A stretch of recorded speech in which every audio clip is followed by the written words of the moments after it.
खम्मा गणी राम राम जोहार सभी को। शौर्य एजुकेशन के इस डिजिटल प्लेटफॉर्म पे आपका स्वागत है। अपन रीट मुख्य परीक्षा की सीरीज में आज ये अपनी लास्ट क्लास है।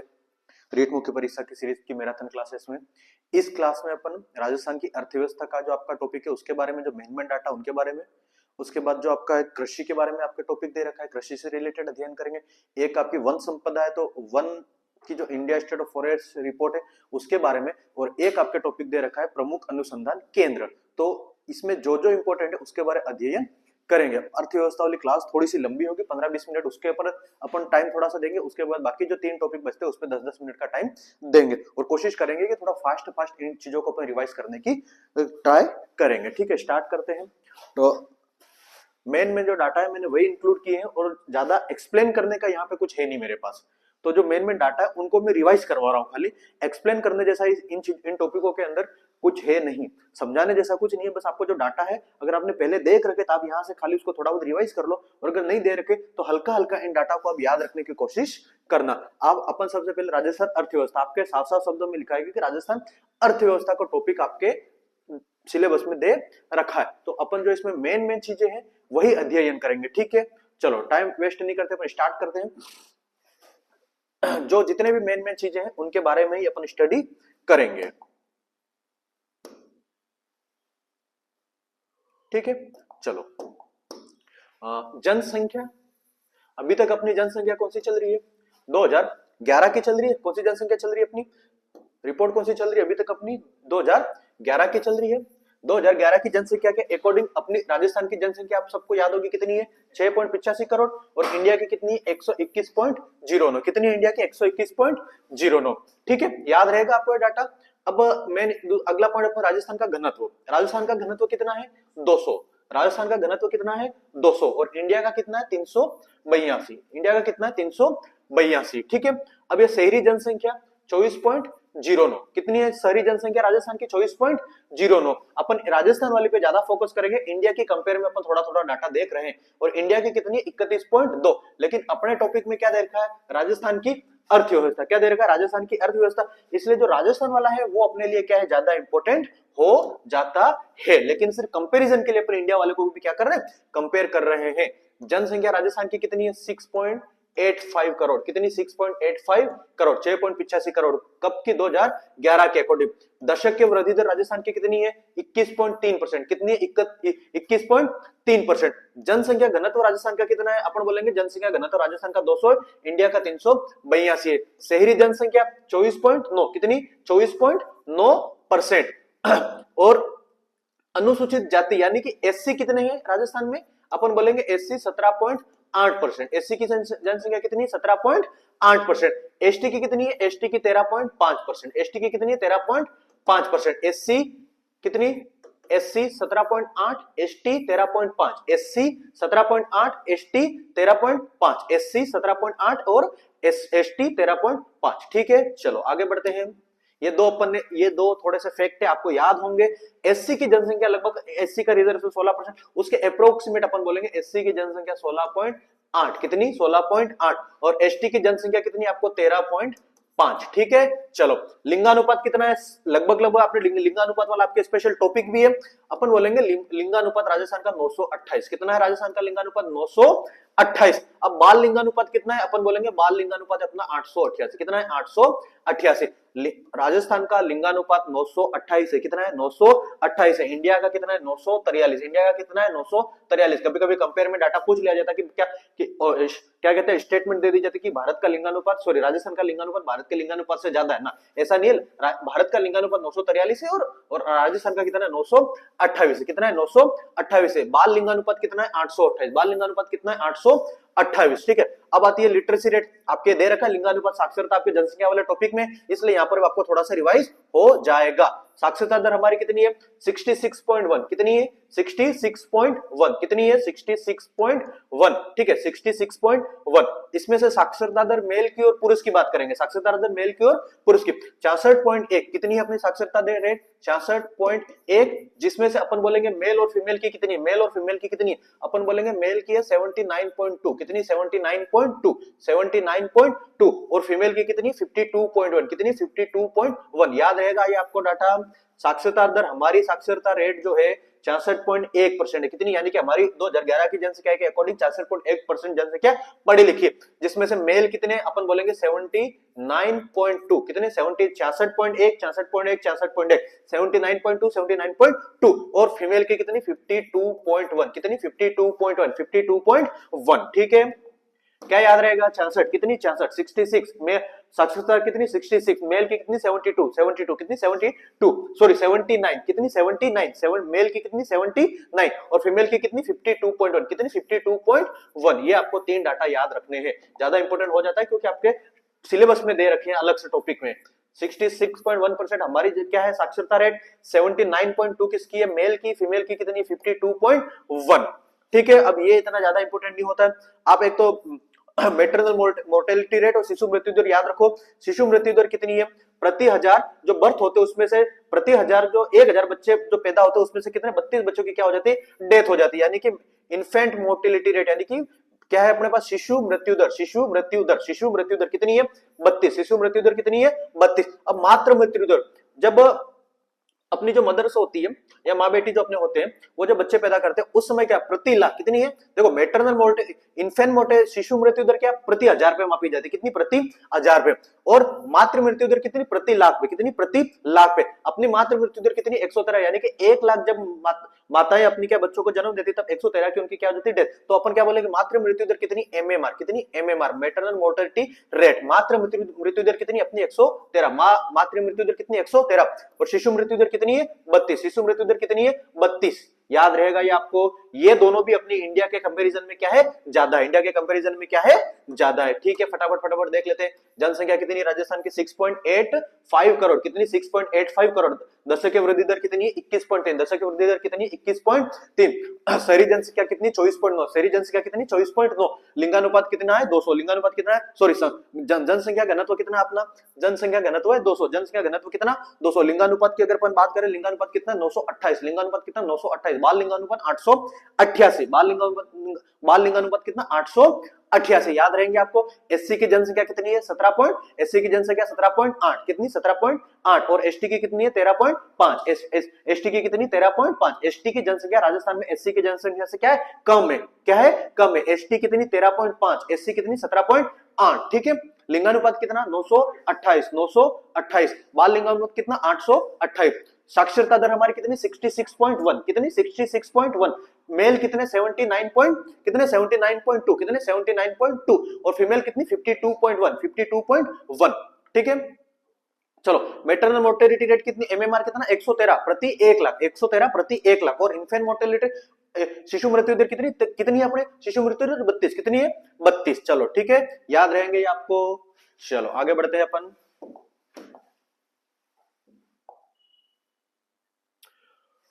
अब यह है कार्य सहभागिता की दर, कितनी किसकी है कार्य सहभागिता की दर, यानी कि जो जनसंख्या अपनी है वर्ग जनसंख्या, कभी कभी क्या पूछ लिया जाता कि भाई कार्य सहभागिता दर क्या होता है कि अपन बोलेंगे कि जो काम करने जो योग्य लोग हैं उसमें से कितने लोगों को काम मिल रहा है, कितने लोगों को काम मिल रहा है, तो कार्य सहभागिता दर अपन बोलेंगे राजस्थान की कितनी है 43.6%, राजस्थान की कितनी है 43 कार्य सहभागिता दर, यानी कि डब्ल्यूपीआर राजस्थान की कितनी है 43.6%, और भारत की कितनी है 39.8%। राजस्थान की कार्य सहभागिता दर कितनी है 43.6, कितनी है 43.6%, याद रखना 43.6%। ठीक है, चलो अब जीवन प्रत्याशा कितनी है, जीवन प्रत्याशा की अगर अपन बात करें, जीवन प्रत्याशा राजस्थान की जीवन प्रत्याशा की अगर अपन बात करें, हमारे राजस्थान में एवरेज एक व्यक्ति कितने साल तक जीता है 69.4, कितने 69.4 ईयर, और भारत में कितनी है 70 साल, यानी कि भारत में एक व्यक्ति 70 साल तक जीता है, और राजस्थान में एक व्यक्ति एवरेज 69.4 साल तक, कितना 69.4 वर्ष तक क्या है भारत राजस्थान में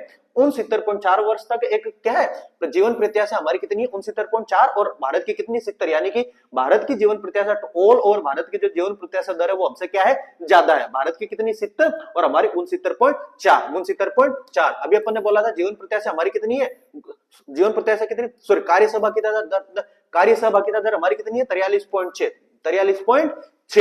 ठीक है, ये देखो आंकड़े हैं खाली, मैं इसमें मैं बहुत कुछ समझा नहीं सकता हूं, ये आप सिर्फ देखते जाओ, थोड़ा थोड़ा इनको देखते जाओ, फिर पीडीएफ प्रोवाइड कर देंगे। जानने से पहले बस एक हल्का सा 2-5 मिनट का आप देख के चले जाना, ताकि अगर ऑप्शन में आता है तो आप उनको क्या कर पाओ, टिक कर पाओ। और ये वैसी चीजें जो 2-3 दिन से ज्यादा अपने दिमाग में याद रहती भी नहीं है, तो आप एग्जाम से पहले इनको देख सकते हो, ज्यादा इंपॉर्टेंट है, इनमें से क्वेश्चन सीधे सीधे बैठेंगे। ठीक है, चलो राजस्थान की जीवन प्रत्याशा गुण 70.4, इंडिया की कितनी 70, इंडिया की कितनी 70, और हमारी कार्य सहभागिता दर 43.6। अब ये क्या, अपन थोड़े से जीडीपी से रिलेटेड आंकड़े पढ़ने वाले, याद रख रखा है तो ठीक है, बाकी थोड़ा थोड़ा जो बता रहा हूं वो याद करने की कोशिश करना।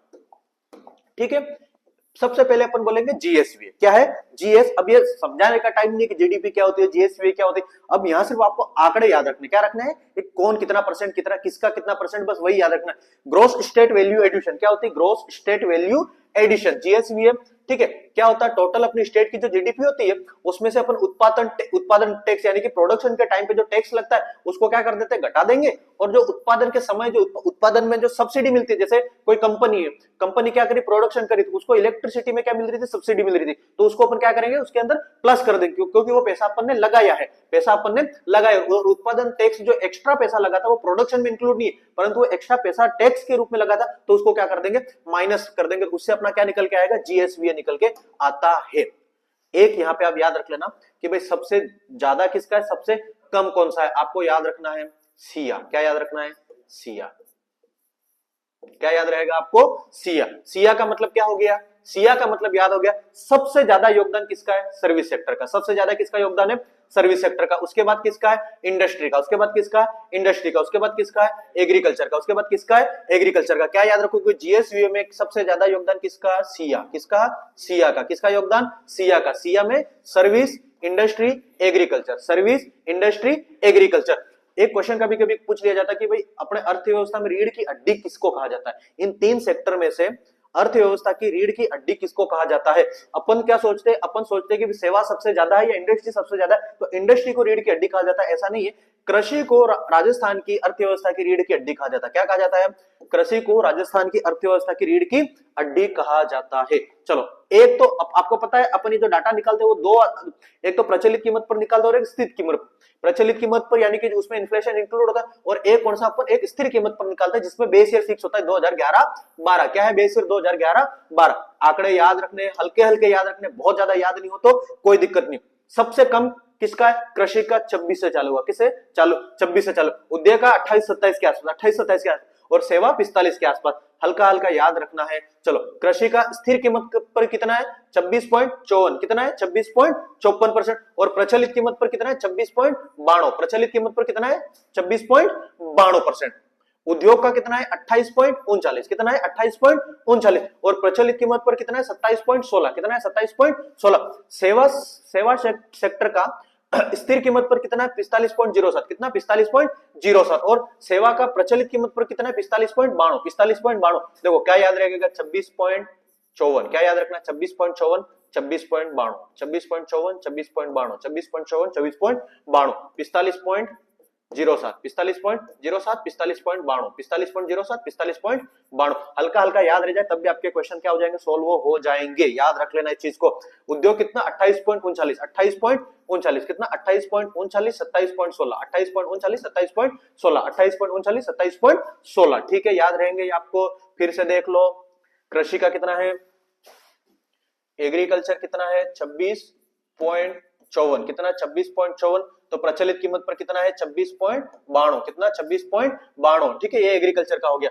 अपन फिर बोलेंगे किसका, इंडस्ट्री का। किसका बोलेंगे, इंडस्ट्री का। इंडस्ट्री का कितना है, 28.39, कितना, 28.39, 28.39 कौन सी कीमत पर, स्थिर कीमत पर। स्थिर कीमत पर कितना, 28.39, और अपन बोलेंगे प्रचलित कीमत पर, अपन बोलेंगे प्रचलित कीमत 27.16, 27.16, 27.16, 27.16। ठीक है, और उसके बाद किसका सबसे ज्यादा, किसका, सर्विस सेक्टर। सर्विस सेक्टर अभी मैंने अपन ने रटाया क्या था, याद रखो, 45.07, 45.07 और 45.92, 45.92। ठीक है, 45, ये 2.92 किस में आ रहे हैं, प्रचलित कीमत में आ रहे हैं। किस में आ रहे हैं, प्रचलित। 2839, 2716, 2839, 2716, 4507, 4592, 2654, 2692। ठीक है, चलो आगे बढ़ते हैं, टाइम ज्यादा नहीं है, फटाफट आगे बढ़ेंगे। सबसे ज्यादा किसका, सर्विस का। उसके बाद कौन, इंडस्ट्री। उसके बाद कौन, एग्रीकल्चर, सिया। क्या, सिया। चलो आगे बढ़ते हैं। अब इसमें आपको क्या याद रखना है, इन दो पॉइंट्स में आपको क्या रखना है, हमारी स्टेट की जीडीपी याद रखनी, क्या याद रखनी है, जीडीपी याद रखनी है आपको। जीडीपी में क्या याद रखना है, ये 2 पॉइंट याद रखने, कितने, ये 2 ही याद रखने। अगर अभी आपको बाकी कुछ चीजें याद हो तो बहुत बहुत अच्छी बात है, नहीं याद है तो अभी आपके लिए मेन क्या बन जाता है, आप ये याद रखो, क्या मेन याद रखो कि भाई हमारी स्थिर कीमत पर हमारी जीडीपी कितनी, हम बोलेंगे 9.06 लाख करोड़, कितनी, 9.06 लाख करोड़। कौन सी कीमत पर, स्थिर कीमत पर, कौन सी कीमत पर, स्थिर कीमत पर हमारी जीडीपी कितनी है, हमारी जीडीपी कितनी है, हम बोलेंगे 9.06, कितनी है, 9.06 लाख करोड़, कितनी, 9.06 लाख करोड़। और प्रचलित कीमत पर कितनी है, प्रचलित कीमत पर कितनी है, प्रचलित कीमत पर कितनी, हम बोलेंगे 17.04 करोड़, कितनी है, 17.04 करोड़। ठीक है, चलो आगे बढ़ते हैं। स्थिर कीमत पर कितनी है, स्थिर कीमत पर कितनी है, 9.06, स्थिर कीमत पर कितनी, 9.06, जीडीपी कितनी है स्थिर कीमत पर, 9.06, जीडीपी स्थिर कीमत पर कितनी है, 9.06, और प्रचलित कीमत पर कितनी है, 17.04, कितनी, 17.04। ये आंकड़े याद रखने, हल्के हल्के याद रखने को, अगर आप थोड़ा सा भी माइंड में याद कर पाओगे तो आगे आपके क्वेश्चन में आते ही सोल्व हो जाएंगे। स्थिर कीमत पर 9.06 और प्रचलित कीमत पर 17.04, 9.06 17.04। उधर अपन ने क्या पढ़ा, जीडीपी में क्या पढ़ा, जीडीपी में 24.54, 24.52, 24.54, 24.52, 45.07, 45.52। ठीक है, चलो याद रखिएगा। चलो आगे बढ़ते हैं, चलो आगे बढ़ते हैं। अब एक होती ये, आप पहले जो 2 बताए ना वो बहुत बहुत इंपॉर्टेंट है, और जीडीपी खास करके इंपॉर्टेंट, ठीक है। 9.06 लाख करोड़ और 17.04 लाख करोड़ स्थिर कीमत और प्रचलित कीमत, ठीक है, इसको थोड़ा याद कर लेना आप। बाकी अब ये है नेट स्टेट डोमेस्टिक प्रोडक्ट कहते हैं, यानी कि नेट जीडीपी हमारी, एक तो जीडीपी अपन ने पढ़ ली, जीडीपी अपन ने पढ़ ली, जो नेट जीडीपी होगी हमेशा याद रख लेना, नेट जीडीपी हमारी जो होगी वो जीडीपी से कम आएगी। नेट जीडीपी हमारी जो होगी वो हमारी स्टेट जो जीडीपी है उससे कम हमारी क्या आएगी, नेट जीडीपी। नेट जीडीपी हम क्या करते हैं, जो हमारी जीडीपी होती है उसके अंदर जो हमारा डिप्रिसिएशन जो होता है, हमारा घाटा होता है, हम उसको क्या कर देते हैं, माइनस कर देते हैं। नेट जीडीपी में क्या होता है कि हमारा जो डेप्रिसिएशन से हमने जितनी कमाई करी उसमें से अगर कहीं हल्का फुल्का हमारा जो घाटा हुआ उसको अपन क्या कर देते हैं, माइनस कर देते हैं। हमारा जो फायदा हुआ उसमें से हम जो घाटा हुआ हमारा उसको हम क्या करते हैं, माइनस कर देते हैं। तो ओवरऑल नेट जीडीपी जो हमारी निकल के आती है उसको अपन क्या कहते हैं, नेट जीडीपी या शुद्ध राज्य सकल घरेलू उत्पाद। जो जीडीपी से हमेशा क्या आएगी, कम आएगी, जीडीपी से हमेशा क्या आएगी, कम। तो उधर अपन ने कितनी पड़ी थी, 9.06 लाख करोड़ तो स्थिर कीमत पर, प्रचलित कीमत पर 9.06 स्थिर कीमत पर और 17.04 प्रचलित कीमत पर, तो वो उन दोनों से क्या आएगी, कम आएगी। तो देखो याद, प्रचलित कीमत पर कितनी थी, प्रचलित कीमत पर अपन ने कितनी पड़ी, 17.04, प्रचलित कीमत पर कितनी, 17.04, तो ये कितनी, 15.25, कितनी, 15.25। ठीक है, कम आएगी, 17 से कम आ रही है ना, 17। ये जीडीपी कितनी थी अपनी, 9 पॉइंट समथिंग, तो ये यहाँ पे कितनी आई, 15.25, कितनी आ रही, 15.25। ये अपन ने कितनी पड़ी थी, 17 यहाँ अपन ने कितना पढ़ा था, 9.06 पढ़ा था अपन ने, तो ये इससे कम है, डिप्रिसिएशन है, घाटा हो रहा है, तो 7.94। कभी कभी क्या क्वेश्चन सिर्फ आइडिया जो अपन को होता है ना हल्का फुल्का, तो उससे भी सोल्व हो जाते हैं। तो प्रचलित कीमत पर हमारी नेट जीडीपी कितनी, अपन बोलेंगे 15.25 लाख करोड़, कितनी, 15.25 लाख करोड़, 15.25 लाख करोड़। और स्थिर कीमत पर हमारी कितनी है, 17.94 लाख करोड़, कितनी, 17.94 लाख करोड़। फिर वही बात, जीडीपी कितनी आ जाएगी, जीडीपी कितनी बोलेंगे, प्रचलित कीमत पर हमारी नेट जीडीपी कितनी, 15.25, तो ये कितनी थी, 17.04, कितनी, 17.04 लाख करोड़। और स्थिर कीमत पर हमारी जीडीपी कितनी थी, 9.06, कितनी, 9.06। जीडीपी ज्यादा इंपॉर्टेंट है, कौन ज्यादा इंपॉर्टेंट है, जीडीपी ज्यादा इंपॉर्टेंट है। चलो आगे बढ़ते हैं। प्रति व्यक्ति आय, सीधी सीधी ये 2 याद रख लेना, इतना ही याद रखना है आपको। प्रति व्यक्ति आय हमारे राजस्थान की 2024-25 इकोनॉमिक सर्वे के अकॉर्डिंग कितनी है, 96,638, कितनी, 96,638, कितनी, 96,638, कितनी, 96,638, 96,638 रुपये प्रति व्यक्ति आय हमारी कितनी है, 96,638 प्रति व्यक्ति। देखो स्थिर कीमत बेस ईयर 2011-12, स्थिर कीमत बेस ईयर 2011, स्थिर कीमत और प्रचलित कीमत में आप जब भी डाटा निकालोगे स्थिर कीमत का डाटा क्या आएगा, लगभग आधा आएगा, कितना आएगा, लगभग आधा। और प्रचलित कीमत का डाटा क्या आएगा, डबल के आसपास आएगा, क्या आएगा, डबल के आसपास आएगा। तो स्थिर कीमत पर हमारी प्रति व्यक्ति आय कितनी है, 96,638, कितनी, 96,638। और प्रचलित कीमत पर हमारी आय कितनी है, प्रति व्यक्ति आय कितनी, हम बोलेंगे 185, कितनी, 185,053, कितनी, 185,053 रुपये, यानी कि 1,85,053 रुपये, कितनी, 1,85,053 रुपये प्रचलित कीमत पर हमारी प्रति व्यक्ति आय है राजस्थान की, स्थिर कीमत पर अगर यही कितनी हो जाएगी 94,638, कितनी 94,638, कितनी 94,638, 185,053, 185,053, 94,638, 185,053, 94,638, 185,053, स्थिर कीमत पर कितनी 94,638, स्थिर पर कितनी 94,638, प्रचलित कीमत पर कितनी, प्रचलित कीमत पर 185,053, 185,053, ठीक है। चलो अब ये क्या है, बस आंकड़ा इतना सा याद रखना है कि सकल स्थायी पूंजी निर्माण, सकल स्थायी पूंजी निर्माण, हमारी सकल स्थायी पूंजी निर्माण कितनी है 4.48 लाख करोड़, कितनी है 4.48 लाख करोड़, 4.48 लाख करोड़ सकल सकल स्थायी पूंजी, gross fixed capital formation, gross fixed capital formation, सकल स्थायी पूंजी निर्माण, सकल स्थायी पूंजी निर्माण कितनी 4.48 लाख करोड़, कितनी 4.48 लाख करोड़, आंकड़े भी घूमते जाएंगे याद आ जाएंगे, 9.06, 9.06, 17.04, 17.04, 4.48, 4.48, आय वाले में क्या पड़ा 94,638, आय 94,638, प्रचलित प्रचलित कितना 185,053, 185,053, सकल स्थायी पूंजी निर्माण कितनी 4.48 लाख करोड़, 4.48 लाख करोड़, स्टेट जीडीपी का कितना परसेंट है 29.45%, कितना है 29.45%, कितना 29.45%, ठीक है याद रहेंगे 4.48 लाख करोड़, कितना 4.48 लाख करोड़, और स्टेट जीडीपी का कितना 29.45%, क्या सकल स्थायी पूंजी निर्माण, ठीक है। चलो अब अपन दो इंडेक्स पढ़ेंगे, क्या पढ़ेंगे, दो इंडेक्स पढ़ेंगे, इंडेक्स में क्या कौन जारी करता है वो ज्यादा इंपॉर्टेंट आपके लिए, ठीक है। चलो एक होता है आपका डब्ल्यूपीआई और एक होता है सीपीआई। डब्ल्यूपीआई जो होता है ऑप्शन में क्वेश्चन पूछा जा सकता है, इतना डीप में वैसे पूछेंगे नहीं लेकिन ऑप्शन में क्वेश्चन पूछा जा सकता है कि थोक मूल्य सूचकांक जो होता है उसमें वस्तुएं और सेवाएं दोनों इंक्लूड होती है, हम बोलेंगे ना डब्ल्यूपीआई में जो होता है थोक मूल्य सूचकांक में सिर्फ सिर्फ क्या इंक्लूड होती है, वस्तुएं, क्या होती है वस्तुएं, सेवाएं इंक्लूड नहीं, सिर्फ क्या इसके अंदर, सिर्फ क्या वस्तु, सिर्फ क्या वस्तु, ठीक है, सिर्फ वस्तु, सेवा नहीं, किसमें डब्ल्यूपीआई में, किसमें डब्ल्यूपीआई में, सेवा नहीं, वस्तुएं इंक्लूड, सेवा नहीं, ठीक है याद रहेंगे आपको। अब थोक मूल्य सूचकांक राजस्थान में कौन, राजस्थान में, राजस्थान का थोक मूल्य सूचकांक राजस्थान का जारी कौन करता है, राजस्थान का थोक मूल्यांकन राजस्थान का जारी कौन करता है, अपन बोलेंगे directorate of economics and statics, कौन बोलेंगे अपन, directorate of economics and statics, directorate of economics and statics, यानी कि जो स्टैटिक्स विभाग का जो निदेशालय होता है, स्टैटिक विभाग का जो निदेशालय होता है, स्टैटिक विभाग का जो निदेशालय होता है, सांख्यिकी और सांख्यिकी और स्टैटिक विभाग का जो निदेशालय होता है, director of economic and statics, यानी कि सांख्यिकी विभाग का जो निदेशालय होता है वो इस आंकड़ों को क्या करता है, डब्ल्यूपीआई को क्या करता है, जारी करता है। डब्ल्यूपीआई को कौन जारी करता है, directorate of economics and statics, यानी कि सांख्यिकी विभाग का निदेशालय, सांख्यिकी विभाग का निदेशालय, ठीक। अब इसमें अपन क्या पढ़ेंगे, एक आप याद, एक तो अपन ने ये याद रखा, एक तो अपन ने क्या याद रखा कि भाई जारी कौन करता है, सांख्यिकी विभाग का निदेशालय, कौन सा विभाग, निदेशालय कौन सा, सांख्यिकी विभाग का निदेशालय, directorate of economics and statics है ना, सांख्यिकी विभाग का निदेशालय, सांख्यिकी विभाग का निदेशालय किसका, राजस्थान का, किसका, राजस्थान का, ठीक है।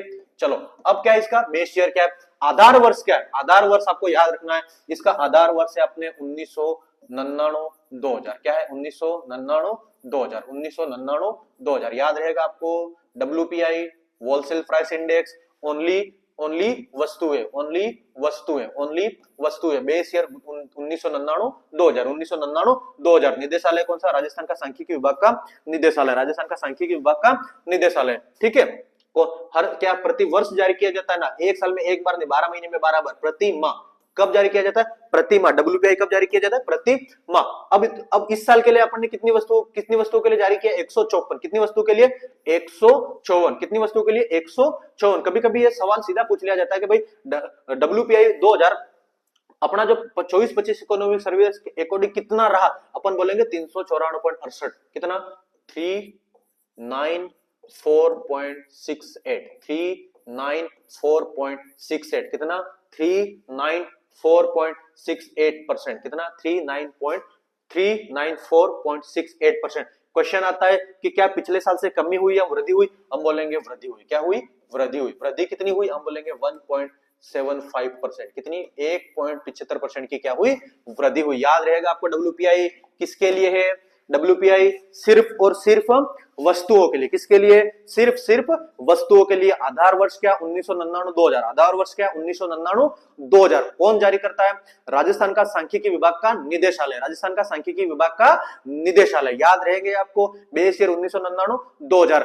कितनी चीजें इंक्लूड की जाती है? 154। कितनी? 154। कितनी? 154। इस बार का सूचकांक कितना रहा? अपन बोलेंगे 394.68। कितना रहा? 394.68। 394.68। चलो। और वृद्धि कितनी हुई? 1.75% की क्या हुई? वृद्धि हुई। चलो सीपीआई पढ़ते हैं अपन। कंज्यूमर प्राइस इंडेक्स क्या है? कंज्यूमर प्राइस इंडेक्स सेवा प्लस वस्तुएं दोनों। क्या क्या? सेवा प्लस वस्तुएं दोनों।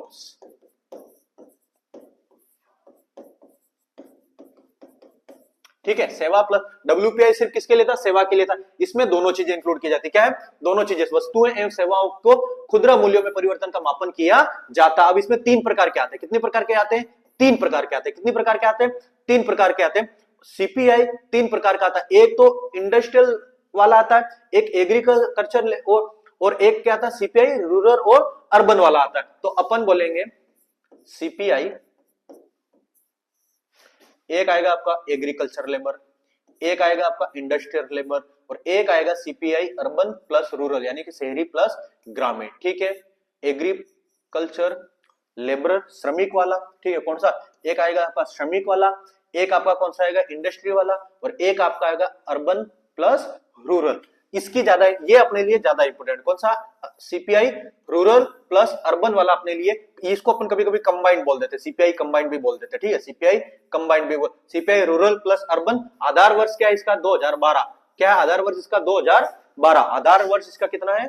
2012। क्या है आधार वर्ष? 2012। और कौन जारी करता? अपन बोलेंगे केंद्र सरकार जारी करती। कौन जारी करती? सीपीआई केंद्र सरकार। और कौन सा? एनएसओ। कौन? एनएसओ। भारत सरकार का जो ministry of statistics and programme implementation, MOSPI करके एक मंत्रालय आता है, उसकी संस्था ने एनएसओ। कौन सी संस्था है? नेशनल स्टैटिक ऑर्गेनाइजेशन करके, जो आंकड़े जारी करने का कार्य करती है, वो सीपीआई रूरल प्लस अर्बन को जारी करती है। कौन सी? CPI urban plus rural. CPI urban plus rural कौन जारी करती है? एनएसओ। कौन जारी करती है? एनओ। कौन सी सरकार? केंद्र सरकार। कौन सी सरकार? केंद्र सरकार। ठीक है, चलो आगे बढ़ते हैं अपन। अब अपन ने 2 छोड़ दिए, सीपीआई एग्रीकल्चर लेबर, और एक अपन ने छोड़ा कौन सा? Industrial labour. कौन सा? एग्रीकल्चर लेबर और इंडस्ट्रियल। एग्रीकल्चर वाले का बेस ईयर क्या है? अपन बोलेंगे एग्रीकल्चर वाले का बेस ईयर 1986-87। 1986-87 बेस ईयर है। क्या है? 1986-87 बेस ईयर है। और इंडस्ट्रियल लेबर का बेस ईयर कितना है? 2016। क्या है? 2016। ये दोनों कौन जारी करता है? एग्रीकल्चर वाला और इंडस्ट्रियल लेबर वाला कौन करता है? श्रम ब्यूरो। कौन जारी करता है? श्रम ब्यूरो। कौन जारी करता है? श्रम ब्यूरो। अगर सवाल आ जाए श्रम ब्यूरो कहां से जारी करता है, हम बोलेंगे चंडीगढ़। कहां से जारी करता है? चंडीगढ़। कहां से जारी करता है? चंडीगढ़। कहां से जारी करता है? चंडीगढ़। अब ये 3 जिले आपको याद रखने। कौन से जिले? पहले इस अलवर की जगह क्या था? अजमेर था। क्या था? अलवर की जगह अजमेर था। तो अपना जो ये जो औद्योगिक श्रमिक वाला जो 2016 जिसकी बेस ईयर है, औद्योगिक श्रमिक वाला जो 2016 जिसकी बेस ईयर है, उसको जब डाटा पूरे इंडिया से लिया जाता है, तो उसमें से 3 जिले अपने राजस्थान के। कितने जिले? 3 जिले। कौन कौन सा? अलवर, भीलवाड़ा, जयपुर। कौन कौन सा? अलवर, भीलवाड़ा और जयपुर। कौन कौन से 3 जिले? अलवर, भीलवाड़ा, जयपुर। अलवर, भीलवाड़ा, जयपुर का डाटा लिया जाता है। ठीक है, याद रहेंगे इतने अंक आपको। चलो आगे बढ़ते हैं। अब ये सूचकांक खाद्यान्न वाले आगे एक बार और आएंगे, जब अपन कृषि वाली पीडीएफ पढ़ेंगे उसमें भी आएंगे, पर अभी एक बार थोड़ा सा क्या कर लेते हैं, फटाफट रिवाइज करते हैं। ठीक है, कृषि उत्पादन सूचकांक। कृषि उत्पादन सूचकांक अपना 2023-24 के लिए कितना रहा? 215.15। कितना रहा? 215.15। ये याद रख लो। कुल खाद्यान्न उत्पादन हमारा 2024-25 में कितना? अपन बोलेंगे 267.67 lakh metric tonne. 267.67 lakh metric tonne. 267.67 67.67 lakh metric tonne total हमारा खाद्यान्न उत्पादन हुआ है। ठीक है, चलो याद रहेगा आपको, ये औद्योगिक उत्पादन सूचकांक हमारा कितना रहा? 157.31। कितना रहा? 157.31। लेकिन इंपॉर्टेंट अपने लिए क्या है? कुल खाद्यान्न उत्पादन कितना? 267.67 लाख मेट्रिक टन। ठीक है, चलो अब ये एक छोटे छोटे डाटा आ रहे हैं जो पूरी इकोनॉमिक सर्वे में जहां जहां मेन अर्थव्यवस्था के जो डाटा है उनको इंक्लूड किया गया है। औद्योगिक उत्पादन सूचकांक अब अपना 2011 157.31। कितना? 157.31। अब हमारी कुल अधिष्ठापित ऊर्जा की दिसंबर वर्ष 2024-25 में हमारी ऊर्जा की टोटल अधिष्ठापित ऊर्जा क्षमता, अधिष्ठापित इंस्टॉल्ड एनर्जी कैपेसिटी हमारी कितनी थी? 26,325 मेगावाट। कितनी?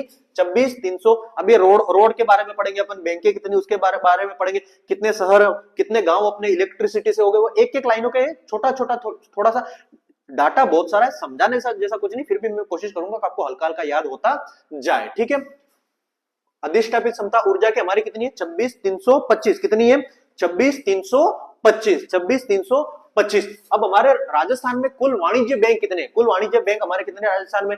चलो, कुल शाखाएं 6,11,546। कितनी? 6,11,546 करोड़। ये अपने लिए ज्यादा इंपॉर्टेंट नहीं है, फिर भी आप याद रख लो कि राजस्थान में प्रति वर्ग किलोमीटर क्षेत्र में एक बैंक है। कितने किलोमीटर स्क्वायर में? 40.12 वर्ग किलोमीटर स्क्वायर में एक बैंक क्या कर रखी? स्थापित अपन ने कर रखी है राजस्थान में। कितने? देखो, राजस्थान में 40.12 वर्ग किलोमीटर यानी कि 40.12 स्क्वायर किमी में एक बैंक है। 40.12 स्क्वायर किलोमीटर में एक बैंक है। कितने किलोमीटर में? 40.12 स्क्वायर किलोमीटर में एक बैंक है। प्रति कितने व्यक्ति ऊपर एक बैंक? अपन बोलेंगे 9,660। कितनी? 9,660। 9,660। 9,660 व्यक्तियों पर कितनी है? एक बैंक है। कितनी? 9,660 व्यक्तियों पर कितनी? एक बैंक है। राजस्थान में कुल बैंक कितनी? बैंकों की शाखाएं कितनी? 8,531। ये इंपॉर्टेंट नहीं है इतना, ये भी इंपॉर्टेंट नहीं है, ये भी इंपॉर्टेंट नहीं। अपन तो ये दो याद रखना, आप तो ये 2 पॉइंट याद रखना कि भाई एक तो औसत कितने व्यक्तियों पर हमारे राजस्थान में एक बैंक है, अपन बोलेंगे 9,600, लगभग 9,000 9,500 के आसपास जो व्यक्ति है प्रति व्यक्ति एक, प्रति 9,660 व्यक्तियों पर कितनी है? एक बैंक है। और 40.12 वर्ग किलोमीटर में हमारी एक हमने शाखा स्टेबलाइज कर रखी है। टोटल हमने ऋण लाख ऋण, टोटल ऋण कितना?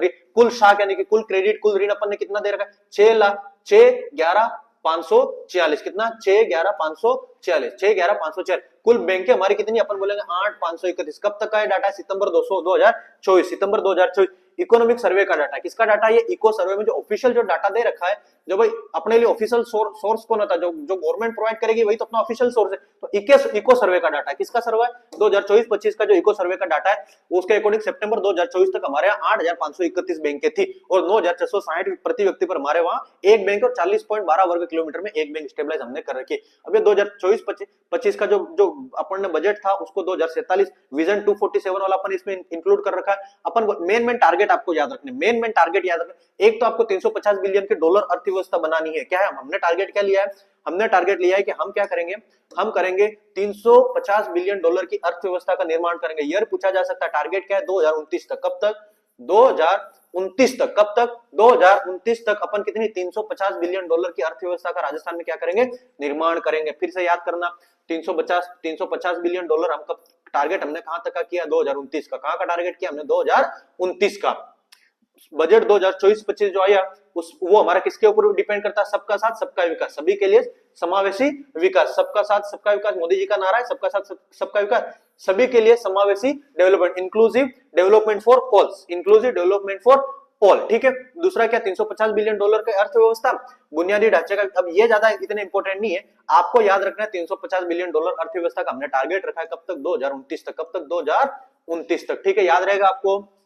बाकी अमृत कालखंड विकसित राजस्थान, विकसित राजस्थान कब तक की संकल्पना है? 2047 तक की। कब तक की संकल्पना? 2047 को। भाई विकसित भारत अपन कह रहे कब तक हो जाएगा? 2047 तक। तो मोदी जी के अकॉर्डिंग हम भी अपने राजस्थान को विकसित राजस्थान कब तक डेवलप करेंगे? 2047 तक। कब तक? 2047 तक। उसके तहत अपन ने कितनी वर्ष की योजना बनाई है? 5 वर्ष की योजना। ये पूरा जो दे रखा है वो कितने साल के टारगेट है? 5 साल के टारगेट है। कितने वर्ष के टारगेट है? 5 साल के। कितने साल के? 5 साल के। इसीलिए कह रहे 350 बिलियन डॉलर की अर्थव्यवस्था हम कब बना लेंगे? 2029 तक बना लेंगे। कब बना लेंगे? 2029 तक अपन बना लेंगे। ठीक है, चलो आगे बढ़ते हैं।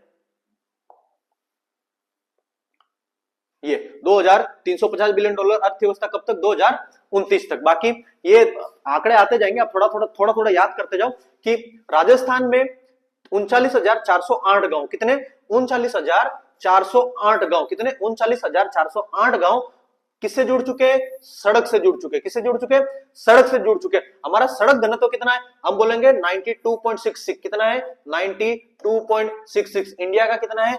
165.24। यानी कि हमारा जो सड़क घनत्व है 92.66 प्रति वर्ग किलोमीटर, यानी कि प्रति वर्ग किलोमीटर के 92.66 अपना क्या है? किलोमीटर प्रति वर्ग किमी अपना क्या है? अपना जन क्या है? किसका? सड़क घनत्व। क्या है? सड़क घनत्व। इंडिया का जस्ट डबल क्या है? 165.24। इंडिया का कैसा है? कितना? 165.24। हमारा कितना है? 92.66। हमारा कितना है? 92.66। सड़क यानी कि मार्च 2024 तक हमने कितनी?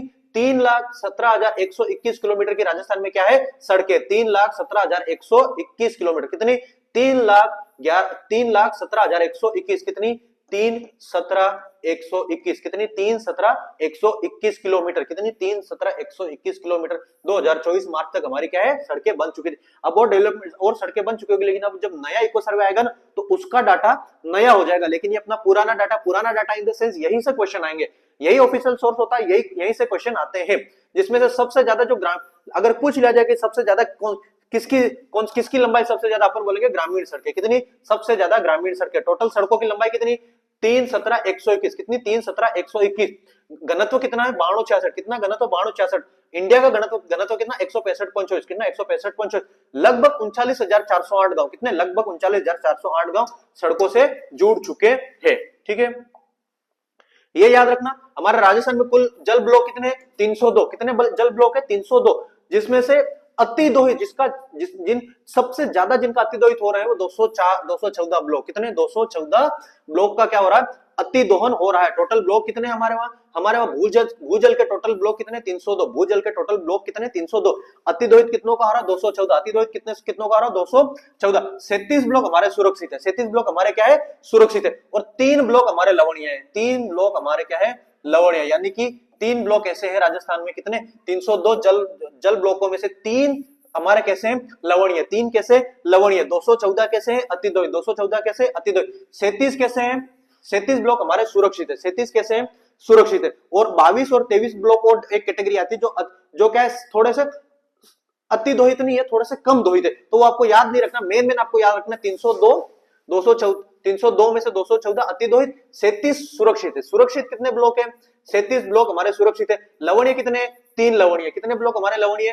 3 लवणीय है। ठीक है, चलो आगे बढ़ते हैं। वही ये डाटा है, ज्यादा टाइम वेस्ट आपका मैं करूंगा नहीं, बस हल्का हल्का इन चीजों को देखते जाओ। ठीक है, ये प्रमुख जल व्यवस्था है। इंदिरा गांधी नहर परियोजना, चंबल नदी, नर्मदा नदी, जवाई बांध, पाली में, बिशलपुर, ठीक है, टोंक में, तो ये आपको पता ही होगा। धीरे धीरे शहरी जलापूर्ति वाला अपन ने पढ़ लिया था इसके बारे में। इसके बारे में अपन ने जब स्कीम्स वाला जो पढ़ा था तब अपन इनके बारे में अध्ययन किया है। अब ये ग्रामीण जलापूर्ति, ये 2026 टारगेट था, रिवाइज हो चुका है। क्या हो चुका है? 2028 क्या कर लिया टारगेट अपने जल जीवन मिशन का। अब हमारा अगला टारगेट क्या? हम 2028 तक हर घर नल पहुंचाएंगे। याद रखना, कब तक? 2028 तक हम क्या करेंगे? हर घर नल, हर घर नल। कब तक? हर घर नल, हर घर नल। कितने? 2028 तक। क्या पढ़ा था अपन ने? 55 लीटर पानी। कितना लीटर पानी? 55 लीटर पानी प्रति व्यक्ति 55 लीटर पानी प्रति व्यक्ति 2028 तक ग्रामीण क्षेत्र के युवाओं, ग्रामीण क्षेत्र में अपन पहुंचाएंगे। ठीक, चलो आगे बढ़ते हैं। संकल्प डाक वाला पढ़ लेते हैं। ठीक है, कुल डाकघर हमारे कितने? नवंबर 2024 तक 11,044। कितने? 11,044 टोटल हमारे पास क्या है? डाकघर है। और हमारे पास कितने लोग रजिस्टर्ड हो चुके हैं टेलीकॉम से? 6.59 करोड़। टोटल पॉपुलेशन हमारी कितनी? 6.85, जिसमें से कितनी पॉपुलेशन? 6.59 हमारे टेलीकॉम उपभोक्ता है। कितने? 6.59। जनसंख्या कितनी? 6.85 करोड़, जिसमें से लगभग पूरी जनसंख्या यानी कि 6.59 करोड़ लोग हमारे क्या हो चुके हैं? टेलीकॉम के इन्होंने क्या ले रखा है?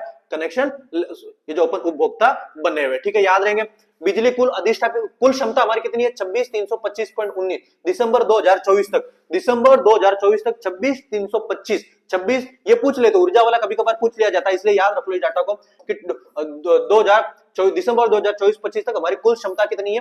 कितनी अपन बोलेंगे? 26,325। कितनी? 26,325। फिर अपन अलग से बात करते हैं, एक अपन सौर ऊर्जा के बारे में बात करते हैं, एक अपने पवन ऊर्जा के बारे में बात करते हैं, क्योंकि रिन्यूएबल एनर्जी को अभी अपन क्या कर रहे हैं? बहुत ही ज्यादा अपन इसका क्या कर रहे हैं? बहुत ही ज्यादा इनके ऊपर फोकस कर, नवीकरणीय ऊर्जा के ऊपर फोकस कर रहे हैं। तो सौर ऊर्जा को अपन अध्ययन करते हैं। राजस्थान में देश की सर्वाधिक सोलर एनर्जी प्रोड्यूस करने की क्षमता है। इसके मेन रीजंस क्या है? देखो, एक तो क्या है? अपने वहां पर जो किरणें हैं वो किरणें सर्वाधिक पड़ती है। क्या करते हैं किरणें सर्वाधिक, तो 6.7 किलोवाट आवर पर मीटर स्क्वायर प्रति डे, ये याद रखना है। सर्वाधिक सौर ऊर्जा दिवस यानी कि 300 लगभग 325 दिन तक हमारा देश में, हमारे राजस्थान में क्या होता है, सूरज हमको दिखता है। तो कितने 325 दिन प्रति वर्ष लगभग सौर ऊर्जा हमारे उत्पन्न अपन कर सकते हैं। बाकी जो बारिश के कुछ समय 365 में से कुछ 15-50 दिन को जो इधर उधर कर सकते हो, तो 325 दिन, ठीक है, कम। और हमारे यहाँ औसत वर्षा क्या होती है, कम होते, बादल क्या होता है, ज्यादा निकल के नहीं आते, तो इस वजह से अपने वहां पर सौर ऊर्जा उत्पादन की क्षमता ज्यादा होती है। अब क्या है हमारी क्षमता टोटल कितनी, हम कितना प्रोडक्शन राजस्थान में कर सकते हैं, अपन बोलेंगे 142 गीगावाट। कितना, 142 गीगावाट। किसने ये डाटा जारी कर रखा है, हम बोलेंगे केंद्र सरकार की ministry of new and renewable energy, नवीकरणीय ऊर्जा मंत्रालय द्वारा जारी है। हम संपूर्ण राजस्थान, संपूर्ण इंडिया में सोलर एनर्जी प्रोडक्शन में, किसमें, सौर ऊर्जा उत्पादन में कौन सी रैंक पे है, प्रथम रैंक पे। पूछा हुआ क्वेश्चन है, ministry of new and renewable energy से पूछा जाता है, तो अपन बोलेंगे ministry of new and renewable energy के अकॉर्डिंग संपूर्ण भारत में हम सोलर एनर्जी प्रोडक्शन में कौन सी रैंक पे, पहली रैंक पे। सौर की जो हमारे अधिष्ठापित क्षमता कितनी, अपन बोलेंगे 22,676 मेगावाट। अभी तो बढ़ गई है, अभी तो ये क्या लगभग 3 गीगावाट यानी कि 30,000 मेगावाट के आसपास आ गई है। लेकिन जो इको सर्वे का डाटा है, किसका डाटा है, इको सर्वे का, यही अपना क्या ऑफिशियल है। जब तक नया इको सर्वे नहीं आ जाता तब तक ऑफिशियल डाटा नहीं है। तो 22,676 मेगावाट हमारी सोलर एनर्जी की अधिष्ठापित क्षमता है। देश में हम कौन सी रैंक पे, फर्स्ट रैंक पे। कौन सी रैंक पे, फर्स्ट रैंक पे। पवन की हमारी अधिष्ठापित क्षमता दिसंबर 2024 तक कितनी, 5,209 मेगावाट। कितनी है, 5,209 मेगावाट। हमारी 150 मीटर ऊंचाई पर, कितनी मीटर ऊंचाई पर, 150 मीटर ऊंचाई पर 284 गीगावाट की हम क्या कर सकते हैं, प्रोडक्शन कर सकते हैं। अपन क्या याद रखेंगे, 5,209 मेगावाट दिसंबर 2024 तक, दिसंबर 2024 तक 5,209 मेगावाट। 150 ऊंचाई पर हम कितनी ऊर्जा उत्पादन कर सकते हैं, सोलर पवन ऊर्जा कितनी कर सकते हैं, अपन बोलेंगे पवन ऊर्जा हम कर सकते हैं 284 गीगावाट। आपको मुझे पता है समझ में ज्यादा पल्ले पड़ नहीं रहा होगा, अगर जिसने पहले याद कर रखा है, जिसने पहले ये चीजें याद कर रखी है, उसके लिए ज्यादा इंपॉर्टेंट हो जाता है, उसके लिए खाली रिवाइज होता है। पर जिन्होंने नहीं याद कर रखा है वो आप थोड़ा थोड़ा देखते जाओ, इंपॉर्टेंट डाटा यहां से क्वेश्चन बनने के बहुत बहुत चांस है, ठीक है। बाकी ये Jaipur metro rail corporation PDF दे दूंगा, उसके अंदर पढ़ लेना, इतना ज्यादा इंपॉर्टेंट नहीं है, ठीक है। चलो आगे बढ़ते हैं। ये अर्बन इंफ्रास्ट्रक्चर डेवलपमेंट स्कीम से 12 शहरों में कितनी, 11 सीवरेज, एक जलापूर्ति केकड़ी परियोजना का क्रियान्वयन होता है। एक ये याद रख लो आप, काजू। क्या याद रखोगे आप, काजू, है ना, क्या याद रखोगे, काजू। स्मार्ट सिटी, हमारे राजस्थान की कौन कौन सी सिटी है, काजू। कौन कौन सी सिटी है, काजू। कोटा, अजमेर, जयपुर, उदयपुर, क्या है काजू में, काजू में क्या है, स्मार्ट सिटियां। कौन सी सिटियां है, स्मार्ट सिटी। कौन कौन सी, कोटा, ठीक है, अजमेर, जयपुर और उदयपुर, कौन सी सिटी, स्मार्ट सिटी। अमृत मिशन अपन ने पढ़ लिया था, 1 अक्टूबर 2021 से प्रारंभ हुआ है, 2.0, ठीक है। स्वच्छ भारत मिशन भी अपन ने डीपली पढ़ा है। घरेलू शौचालय निर्माण 12, ये अपन ने डीप में पढ़ रखा है। 31 मार्च 2018 को हम क्या हो गए थे, ओडीएफ हो गए थे, ठीक है। ये अपन ने अच्छे से पहले पढ़ा है। अभी एग्रीकल्चर के डाटा है, अभी अपन कृषि वाला भी पढ़ेंगे, 10 मिनट उसके ऊपर डिस्कशन करेंगे अलग से, पर यहां थोड़ा थोड़ा आप देख लो। अपन ने क्या पढ़ा था, टोटल खाद्यान्न हमारे वहां कितना उत्पादन हुआ है, 267.67 लाख मीट्रिक टन। कितना, 267.67 लाख मीट्रिक टन। अभी अपन ने क्या बोला था, कृषि वाले में अपन ने क्या बोला था, कृषि में अपन ने पढ़ा था ना 26.54, 26.92, स्थिर कीमत पर 26.54 जीडीपी, और जीएसवी है, जीएसवी 26.54 और 26.92 कौन सी, प्रचलित कीमत पर। तो ये वहां यही वापस क्या हो रहा है, रिपीट हो रहा है। मैंने क्या बताया था, गतिविधियां राजस्थान की अर्थव्यवस्था की क्या है, कृषि से संबंधित गतिविधियां राजस्थान की अर्थव्यवस्था की क्या कहलाती है, रीढ़ की हड्डी कहलाती है, ठीक है। ये पॉइंट आपको याद रखना, पूछा हुआ क्वेश्चन। राजस्थान की लगभग कितनी परसेंट जनसंख्या कृषि पर निर्भर, अपन बोलेंगे 62%। कितनी, 62%। चलो ठीक है। स्थिर कीमत पर 26.54, प्रचलित कीमत पर 26.92, ठीक है। अब इसमें कभी कभी पूछ लिया जाता है, ये अभी वीडियो पटवारी वगैरह जो आए थे उसके अंदर पूछे हुए क्वेश्चन है, ठीक है। ये वाला जीएसवी में सर्वाधिक योगदान किसका है, अपन बोलेंगे पशुपालन का। किसका है, पशुपालन का। रैंक इतना याद रखना है, पशुपालन का कितना, 46.77%। याद रखना, स्टार मार्क कर लो। एग्रीकल्चर के उप क्षेत्र, एग्रीकल्चर के, कृषि के उप क्षेत्र में सबसे ज्यादा योगदान किसका है, पशुपालन का। किसका है, पशुपालन का। कितना है, 46.77%। याद रखो किसका, पशुपालन का। किसका, पशुपालन का। कृषि अलग से टॉपिक है ना आपके, ज्योग्राफी भी टॉपिक मेंशन कर रखी, कृषि मेंशन कर रखी, और ये अर्थव्यवस्था में भी आता है। पशुपालन का सबसे ज्यादा किसका, पशुपालन का। कितना, 40.77। उसके बाद कौन है, फसलें। कौन है, फसलें। फसलें कौन से नंबर पे, सेकंड नंबर पे, 40.17%। कितनी, 40.17। मैक्सिमम कौन, पशुपालन। कौन, पशुपालन। सब उसके बाद कौन, फसलें। उसके बाद कौन, फसलें, ठीक है। ये इतना याद नहीं रखोगे चल जाएगा। और पशुपालन में सबसे ज्यादा योगदान किसका? दुग्ध उत्पादन। किसका? दुग्ध उत्पादन 80.17%। ठीक है, अब ये भूमि वाला थोड़ा सा डाटा है। टोटल हमारे यहाँ की रजिस्टर्ड, हमारे यहाँ पे टोटल भूमि कितनी है? 342 अपन याद रख रखा है 342.74 लाख हेक्टेयर। कितनी? 342.74 लाख हेक्टेयर। उसमें से अपन कितने क्षेत्र पर कृषि करते हैं? अपन बोलेंगे 53.10%। कौन कितने क्षेत्रफल पे? 53.10% पे। ये डाटा सारा इंपॉर्टेंट है, याद करना। इस ये स्लाइड अभी अपनी क्या होने वाली? कंप्लीट होने वाली है। शुद्ध बोया गया क्षेत्रफल हमारा कितना है? 53.10%। कितना? 53.10%। वानिकी यानी कि फॉरेस्ट्री अपने वहां कितने परसेंट एरिया पे? 8.13%। कितने परसेंट एरिया पे? 8.13%। शुद्ध बोया गया क्षेत्रफल कितना? 13.10%। शुद्ध बोया गया क्षेत्रफल कितना? 53.10%। कितना? 53.10 और वानिकी 8.13। ठीक है, याद रहेंगे। ये अभी अपन रैंकों के बारे में अच्छे से डिस्कशन करेंगे कृषि वाले में। किसमें याद करेंगे? कृषि वाले में। ये वाला भी टॉपिक अभी अपन कृषि वाले में अच्छे से डिस्कशन करेंगे। ठीक है, चलो आगे बढ़ते हैं। अगला जो चैप्टर अपन लेते हैं वो कृषि। कौन सा? कृषि। कृषि फटाफट कंप्लीट करेंगे, 10 मिनट में कृषि अपन खत्म करेंगे। ठीक है, उसके बाद 10-10 मिनट में सारे चैप्टर क्लोज करेंगे।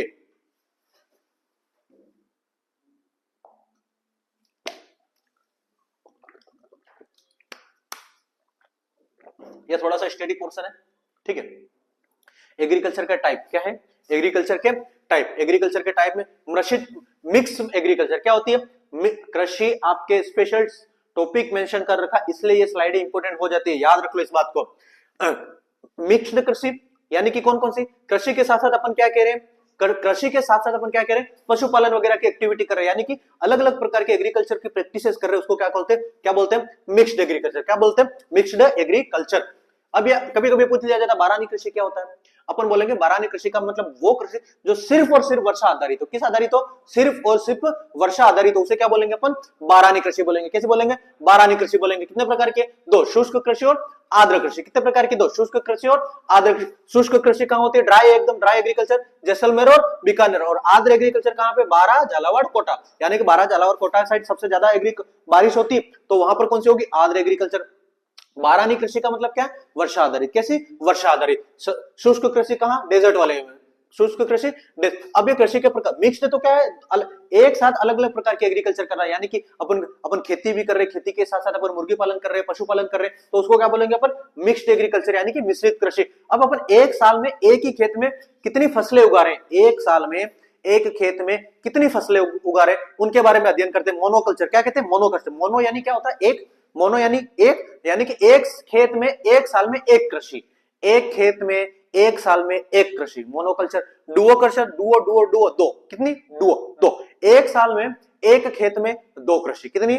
एक साल में एक खेत में दो कृषि। जैसे अपन ने बारिश के टाइम में मक्का उगा ली, फिर उसी खेत में अपन ने गेहूं उगा लिए, तो दो कृषि। क्या हो गई? दो कृषि। तो अपन बोलेंगे क्या हो गई? Duo culture. क्या बोलेंगे? Duo culture. एक आएगा ओलिगो कल्चर। ओलिगो कल्चर का मतलब क्या? अपन ने बारिश के टाइम में मक्का उगा ली, गर्मी के टाइम में अपन, अभी सर्दी के टाइम में गेहूं, और गेहूं काट के अपन उसमें सब्जी उगा दे। क्या करते? सब्जी उगा दे। यानी कि एक खेत है, एक ही खेत में एक साल में तीन एग्रीकल्चर। क्या करेंगे? एक साल में एक खेत में तीन एग्रीकल्चर, यानी कि ओलिगो। क्या बोलेंगे? ओलिगो। ओलिगो कितनी? तीन। ओलिगो तीन। एक खेत में एक साल में तीन। डुओ में दो, डुओ में दो, एक खेत में दो खेती एक साल में। मोनो में वन। अब एक और आएगा रिले। क्या आएगा? रिले। रिले में क्या होता है? चार एग्रीकल्चर। रिले में क्या होती है? चार। रिले में चार। आपने देखी होगी ना स्कूल वगैरह में, relay race. Relay race, relay race क्या होती है? चार जने दौड़ते हैं, 400 मीटर की रेस है, तो एक 100 मीटर दौड़ेगा, फिर दूसरा 100 मीटर दौड़ेगा, फिर तीसरा 100 मीटर, फिर तीसरा 100, तो चौथा 100 मीटर। तो रिले कल्चर क्या होगी? रिले। वन बाय वन, एक कटेगी दूसरी, दूसरी कटेगी तीसरी, तीसरी कटेगी चौथी, छोटी कटेगी, तो इस प्रकार से कितनी अपन बोलेंगे? Relay culture. एक विशेष क्षेत्र में एक वर्ष में कितनी फसलें? चार। याद रहेगा आपको ये। रिले कल्चर में चार, ओलिगो में तीन, डुओ में दो, मोनो में एक। ठीक है, चलो अब ये आपको याद रखना है, ये बहुत बार पूछा हुआ क्वेश्चन, ये थोड़ा आपका ज्योग्राफी का भी पोर्शन हो जाता है कि राजस्थान में वालरा किसे कहते हैं? ठीक है, ये मिस, थोड़ा सा मिस टाइप हो गया। राजस्थान में वालरा किसे कहते हैं? क्वेश्चन आएगा वालरा क्या है? वालरा क्या है? अपन बोलेंगे स्थानांतरित कृषि। कैसी? स्थानांतरित कृषि। स्थानांतरित कृषि। अब ये कितने प्रकार के होते हैं राजस्थान में? दो प्रकार की। कितने प्रकार की? दो प्रकार के। आप यहाँ पर भी कंफ्यूज हो जाते हो। आज के बाद नहीं होंगे। आज के बाद आप इसके अंदर वालरा यानी कि शिफ्टिंग एग्रीकल्चर, जो स्लैश एंड बर्न जिसको कहते हैं, कि भाई जंगल में गए, एक जगह से जंगल को जलाया, एग्रीकल्चर करी, फिर वहां से शिफ्ट होकर दूसरी जगह चले गए, तो क्या होगा? इसको क्या कहते हैं अपन? Shifting agriculture. मुख्य रूप से जनजाति वाले इसको प्रैक्टिस कर सकते। वालरा कितने प्रकार की होती है? 2 प्रकार की। शिफ्टिंग एग्रीकल्चर कितने प्रकार की? 2 प्रकार की। एक बोलेंगे दजिया, एक क्या बोलेंगे? दजिया, और एक अपन क्या बोलेंगे? चिमाता। एक क्या बोलेंगे? चिमाता। अब मुझे एक बात बताओ, अपने एक थोड़ा सा एक एग्जांपल के लिए बता रहा हूं, जो मंदिर होते हैं वो उच्च बनाए जाते हैं। कैसे बनाए जाते हैं? उच्च बनाए जाते हैं। मंदिर कैसे बनाए जाते हैं? उच्च। और कहां होते हैं मैक्सिमम मंदिर? अपने कहां? पहाड़ों पे होते हैं। कहां होते हैं? पहाड़ियों पे, छोटी छोटी पहाड़ियों पे होती है। तो चिमाता माता कहां होती? पहाड़ियों पर। माता कहां होती? पहाड़ियों पे। तो वालरा प्रकार की जो शिफ्टिंग एग्रीकल्चर है, जो पहाड़ी क्षेत्र में की जाती है, पहाड़ियों पर जो की जाती है, उसको क्या बोलोगे आप? चिमाता। क्या बोलोगे? चिमाता। क्या बोलोगे? चिमाता। और मैदानी इलाकों में जो की जाती है उसको क्या बोलोगे? दजिया। मैदानी इलाकों में जो की जाती है उसे क्या बोलोगे? दजिया। आज के बाद ये आपको याद रहेगा। पहाड़ी क्षेत्र में माताजी रहते हैं, चिमाता एग्रीकल्चर कहां पे? चिमाता एग्रीकल्चर कहां पे? पहाड़ों पे। कहां पे? पहाड़ों पे। माताजी पहाड़ों पे, माताजी पहाड़ों पे, चिमाता एग्रीकल्चर पहाड़ों पे। ठीक है। दजिया कौन सी? मैदानी इलाकों में। दजिया कौन सी? मैदानी इलाकों में। ठीक है। अभी आपने बचपन से अपन रटे आते हैं कि हॉर्टिकल्चर किसे कहते हैं, ओलिगोकल्चर किसे कहते हैं, एपीकल्चर किसे कहते हैं, ओलिवी कल्चर। ओलिव किसको? ओलिव आपको पता होगा। ओलिव ओलिव अपन कहते हैं जैतून का तेल, जो जैतून का तेल, तो उसको इंग्लिश में क्या कहते हैं? ओलिव कहते हैं। क्या कहते हैं इंग्लिश में? ओलिव कहते हैं। तो ओलिवी कल्चर का मतलब क्या होता है? जैतून की खेती। किसकी खेती? जैतून की खेती। बागवानी, हॉर्टिकल्चर, सीधी सीधी बात है, साज सजावटी पौधे और मसालों की खेती। सिल्वीकल्चर क्या होती है? सिल्वीकल्चर क्या होती है? वृक्षों की खेती। किसकी खेती? वृक्षों की खेती। सेरीकल्चर अपन को पता है, रेशम कीट पालन। सेरीकल्चर क्या होती है? रेशम कीट पालन। पोमोलॉजी, पोमो यानी कि पोमग्रेनेट अपन किसको कहते हैं भाई? पोमग्रेनेट जो होता है तो अपन अनार होता है, तो पोमोलॉजी की फलों का उत्पादन, यानी कि पोमोकल्चर भी कहते हैं। तो क्या कह सकते हो? पोमोकल्चर क्या है? फलों का उत्पादन। अब ये एपीकल्चर तो बताने की बात ही नहीं है। मधुमक्खी पालन क्या होती है? शहद उत्पादन। पीसी कल्चर यानी कि मछली, फिश, पीसी फिश। तो पीसीकल्चर का मतलब क्या होता है? मछली उत्पादन। विटिकल्चर यानी कि अंगूर की खेती। विटिकल्चर यानी कि अंगूर की खेती। फ्लोरिकल्चर यानी कि फ्लोरी। वर्मी कंपोस्ट की खेती। वर्मी कंपोस्ट के लिए केचू। और ओलिगोकल्चर, ओलिगो का मतलब क्या होता है? एकदम मिक्स। ओलिगो क्या होती है? मिक्स। तो केवल कुछ ही प्रकार की फसलें बड़े पैमाने पर क्या करी जाती है? उगाई जाती है। याद रहेगा। ओलिविकल्चर जैतून, बागवान। सिल्वीकल्चर क्या होती है? वृक्ष। सिल्वीकल्चर क्या? किसकी? वृक्षों की। सेरीकल्चर रेशम कीट पालन। पोमोलॉजी फलों से रिलेटेड। एपीकल्चर किसको कहते हैं? शहद उत्पादन। पिसिकल्चर मछली उत्पादन। विटिकल्चर अंगूर की खेती। फ्लोरिकल्चर फ्लावर, वर्मी और ओलिगोकल्चर में बहुत सारी मिक्स एक साथ फसलों का उत्पादन किया जाता है। अब ये खरीफ की फसलें क्या होती है भाई? खरीफ की फसलें बारिश वाली। जून जुलाई में इनकी क्या जाती है? बुआई होती है। और सितंबर अक्टूबर में इनको क्या होती है? कटाई होती है। बाकी इसमें बरसाती फसलें, सियालू सावनी फसलों का क्या उत्पादन किया जाता है? ये आप मेन ज्योग्राफी का डाटा है, याद रहे तो ठीक है। अपना मेन टारगेट जो डाटा आएगा अपना, वो याद करना इंपॉर्टेंट है। और अपनी जो खरीफ की खेती उसमें कौन कौन से अपन धान उगाते हैं, चावल उसी समय, सोयाबीन, तिल, मूंग, चना, लोबिया, ज्वार, मोटा अनाज, रागी, बाजरा वगैरह, मूंगफली, कपास, अरंडी, मक्का और मोठ। ठीक है, ये मोठ याद रख लो, ये आ जाएगा। आप कंफ्यूज हो जाओगे कि मोठ होता क्या? मोठ खरीफ की फसल है। कैसी फसल है? मोठ खरीफ की फसल है। मोठ खरीफ की फसल है। अब रबी कौन सी? रबी अभी सर्दी वाली। रबी का मतलब कौन सी? अभी वाली सर्दी वाली। कौन सी? अक्टूबर नवंबर में बुआई और मार्च अप्रैल में क्या हो जाती है? कटाई। शीतकालीन या उन्नाळु कृषि। क्या कहते हैं भाई? उन्नाळु फसल यानी कि शीतकालीन। और सियालू यानी कि बारिश वाली। बारिश वाली। सियालू सावनी, सावन का महीना बारिश का महीना, बारिश का महीना। सियालू और सावनी खरीफ की फसल। सियालू और सावनी बरसाती। तो आप बरसाती आएगा तो आप आंसर टिक कर दो। सियालू या सावनी खरीफ। और उन्नाळु यानी कि उन्नाळु कृषि कौन सी होती है? रबी की। कौन सी? रबी की। अब इसमें मेन कौन सा एग्जांपल है?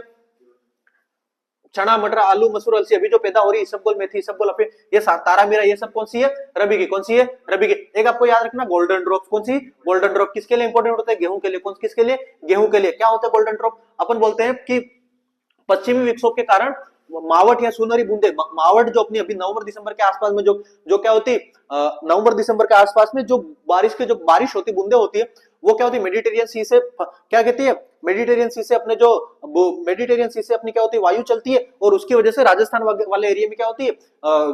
बारिश होती है। तो वो जो अपने गेहूं की फसल होती है उसके लिए ज्यादा फायदेमंद होती है, इसलिए उस फसल को क्या कहते हैं? उसको कहते हैं सुनहरी बूंदे या मावट। क्या कहते हैं? गोल्डन ड्रॉप्स या मावट। ठीक है, चलो अब जायद फसलें कौन सी? एकदम प्रॉपर गर्मी के टाइम में की जाती है। कौन सी? गर्मी के टाइम में, यानी कि अपन सलाद वगैरह में जो यूज करते हैं या फल वाली जो सब्जियां, जैसे रबी और खरीफ के बीच की फसलें जो ग्रीष्म ऋतु में बोई जाती है, तरबूज है, करेला है, बैंगन, तुरई, लौकी वगैरह की जो खेती कौन सी है? जायद की। अभी मैंने बोला था आपको कि अपन ने कितने प्रकार की पढ़ी? खरीफ, रबी, जायद, खरीफ, रबी, जायद, ठीक है, याद रहेगी आपको ये। चलो, ये क्या है राजस्थान में। अब ये आपके लिए थोड़ा सा इंपॉर्टेंट हो जाता है, जो ये डाटा है कृषि का, ये इंपॉर्टेंट हो जाता है। क्यों इंपॉर्टेंट हो जाता है? इसलिए इंपॉर्टेंट हो जाता है क्योंकि आपके कृषि मेंशन कर रखा है। खाद्यान्न उत्पादन टोटल कितना? 267.67 लाख मेट्रिक टन। कितने परसेंट की वृद्धि हुई? याद रखो, हमारी जो पिछले साल की अपेक्षा इस बार वृद्धि हुई 10.67% की क्या हुई है? वृद्धि हुई है। टोटल उत्पादन कितना है? 267.67 लाख मेट्रिक टन खाद्यान्न, और वृद्धि कितनी? 10.67।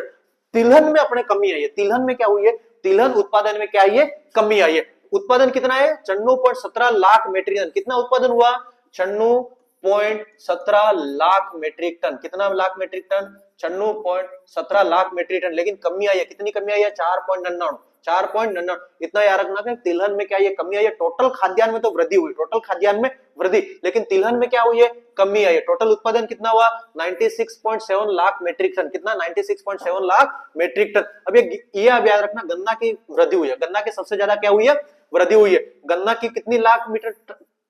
4.40 lakh metric tonne. 4.40 lakh metric tonne गन्ना की पैदावार हुई, जिसमें वृद्धि कितनी हुई? पिछले साल से अपन बोलेंगे 21.21% की क्या हुई है?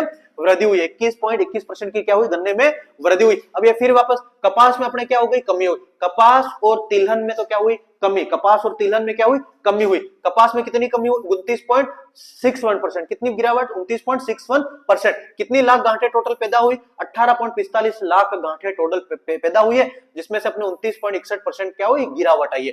तो कपास और तिलहन में तो क्या आई? कमी आई। कुल खाद्यान्न में तो क्या हुई? वृद्धि हुई। और गन्ने में भी क्या हुई? अपने वृद्धि हुई। याद रहेगा 96.17 लाख मेट्रिक टन। ये दो तिलहन वाला याद रख लो खास तो, और खाद्यान्न वाला याद रख लो। तिलहन 96.17 लाख मेट्रिक टन, टोटल खाद्यान्न 267.67 लाख मेट्रिक टन, ठीक है।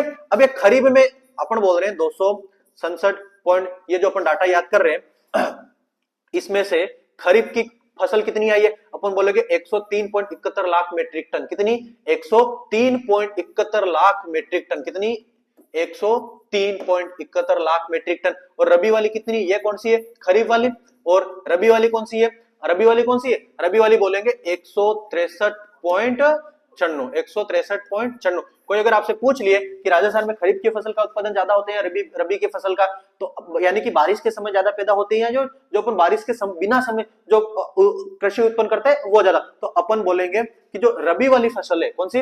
रबी वाली, यानी कि जो सर्दी में फसल की जाती है, जो अभी अपन ने फसल कर रखी है, उसका उत्पादन क्या होता है? ज्यादा होता है। कितना हो रहा है रबी का? 163.94। कितना? 163.94। और खरीफ कितनी? 103। खरीफ कितनी? 103। रबी कितनी? 163। याद रहेगा ये आपको। चलो, तिलहन का वर्गीकरण, ये इतना वर्गीकरण जरूरी नहीं है, आप तो ये मेन याद रख लो, ठीक है। मेन ये अपने लिए 96.17 लाख मेट्रिक टन। खरीफ में तिलहन कितनी है? 39.51, और रबी में 56, ठीक है। अब अनाज उत्पादन, ठीक है, अनाज उत्पादन, इतनी कैटेगरी आपको ना याद रहे तो कोई दिक्कत नहीं, मेन ये याद रखो, ठीक है, ये याद रखो, और तिलहन याद रखो। अब आते हैं अपन कुल दलहन में। किसमें आ रहे हैं? दलहन में। दलहन की फसलों में अपना उत्पादन कितना हुआ है? 47.84 लाख मेट्रिक टन। कितना? 47.84 लाख मेट्रिक। तिलहन कितनी है? 99.17 लाख मेट्रिक टन। तिलहन कितनी है? 99.17 लाख मेट्रिक टन। दलहन फसलों के अपने वहां उत्पादन कितना हुआ है? दलहन फसलों का अपने यहाँ पर उत्पादन हुआ है कितना? 47.84। कितना? 47.84 लाख मेट्रिक टन। दलहन कितना? 47.84 लाख मेट्रिक टन। तिलहन प्रोडक्शन में हम रैंक 1 पे, तिलहन प्रोडक्शन में हम रैंक 1 पे।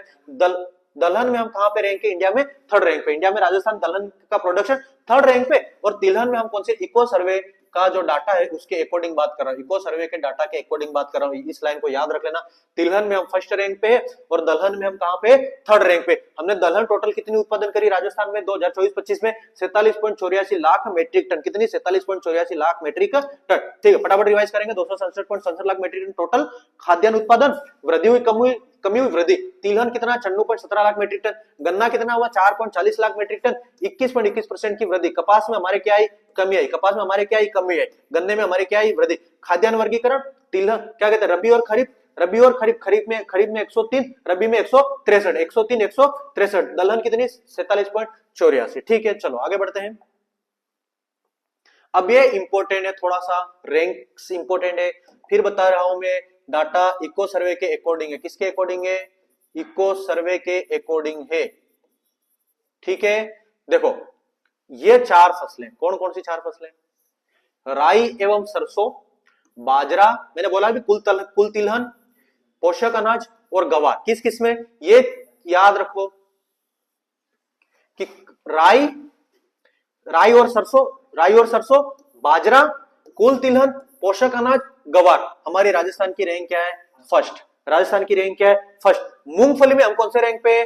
मूंगफली में कौन से रैंक पे है राजस्थान? सेकंड रैंक पे। कौन से रैंक पे? सेकंड। बाकी जो बच जाती है उस पे हम थर्ड रैंक पे, बाकी पे थर्ड रैंक पे। यानी कि ज्वार, चना, कुल दलहन, सोयाबीन। ज्वार, चना, कुल दलहन, सोयाबीन। बहुत बार रैंक पूछी गई है, बहुत बार रैंक पूछी गई है।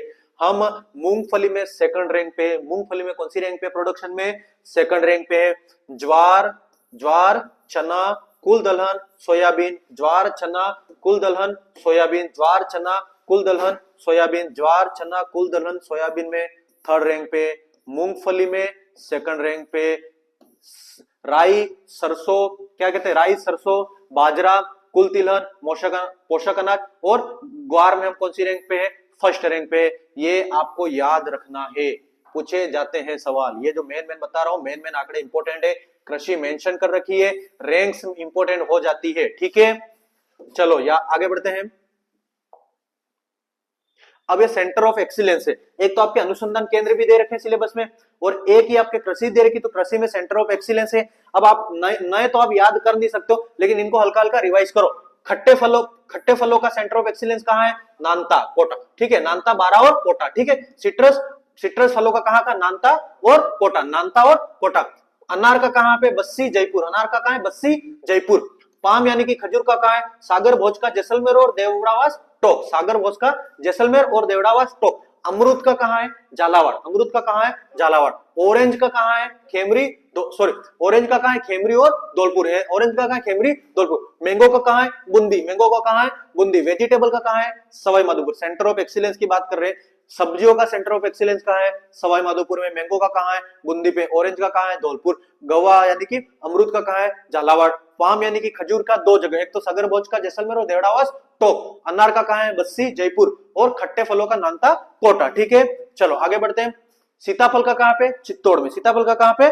चित्तौड़ में। पपीता का कहाँ पे? दौसा का। पपीता का कहाँ पे? दौसा में। अंजीर का कहाँ पे?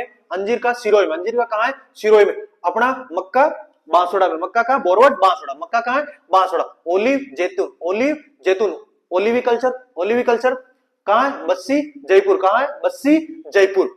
ठीक है, एपीकल्चर, मधुमक्खी पालन का कहाँ है? भरतपुर। मधुमक्खी पालन का कहाँ है? भरतपुर। और मिलेट्स यानी कि बाजरा या मोटे अनाज का कहाँ है? जोधपुर। मोटे अनाज का कहाँ है? जोधपुर। याद रहेंगे आपको इतने पॉइंट्स। बाकी और भी बहुत सारे दे रखे हैं, थोड़ा थोड़ा अध्ययन। रेयर अर्थ एलिमेंट्स का कहाँ है? उदयपुर में। मेडिकल जेनेटिक्स के लिए जेके लोन हॉस्पिटल, जयपुर। ये अपन खेती से रिलेटेड नहीं है, पर अन्य सेंटर से जो आप इसको खुद से पढ़ लेना। अब ये कुछ संस्थाएं हैं राजस्थान में कृषि से संबंधित, है ना। कृषि से संबंधित कुछ संस्थाएं हैं, जिसमें काजरी है। काजरी क्या है? Central arid zone research institute. Central arid zone research.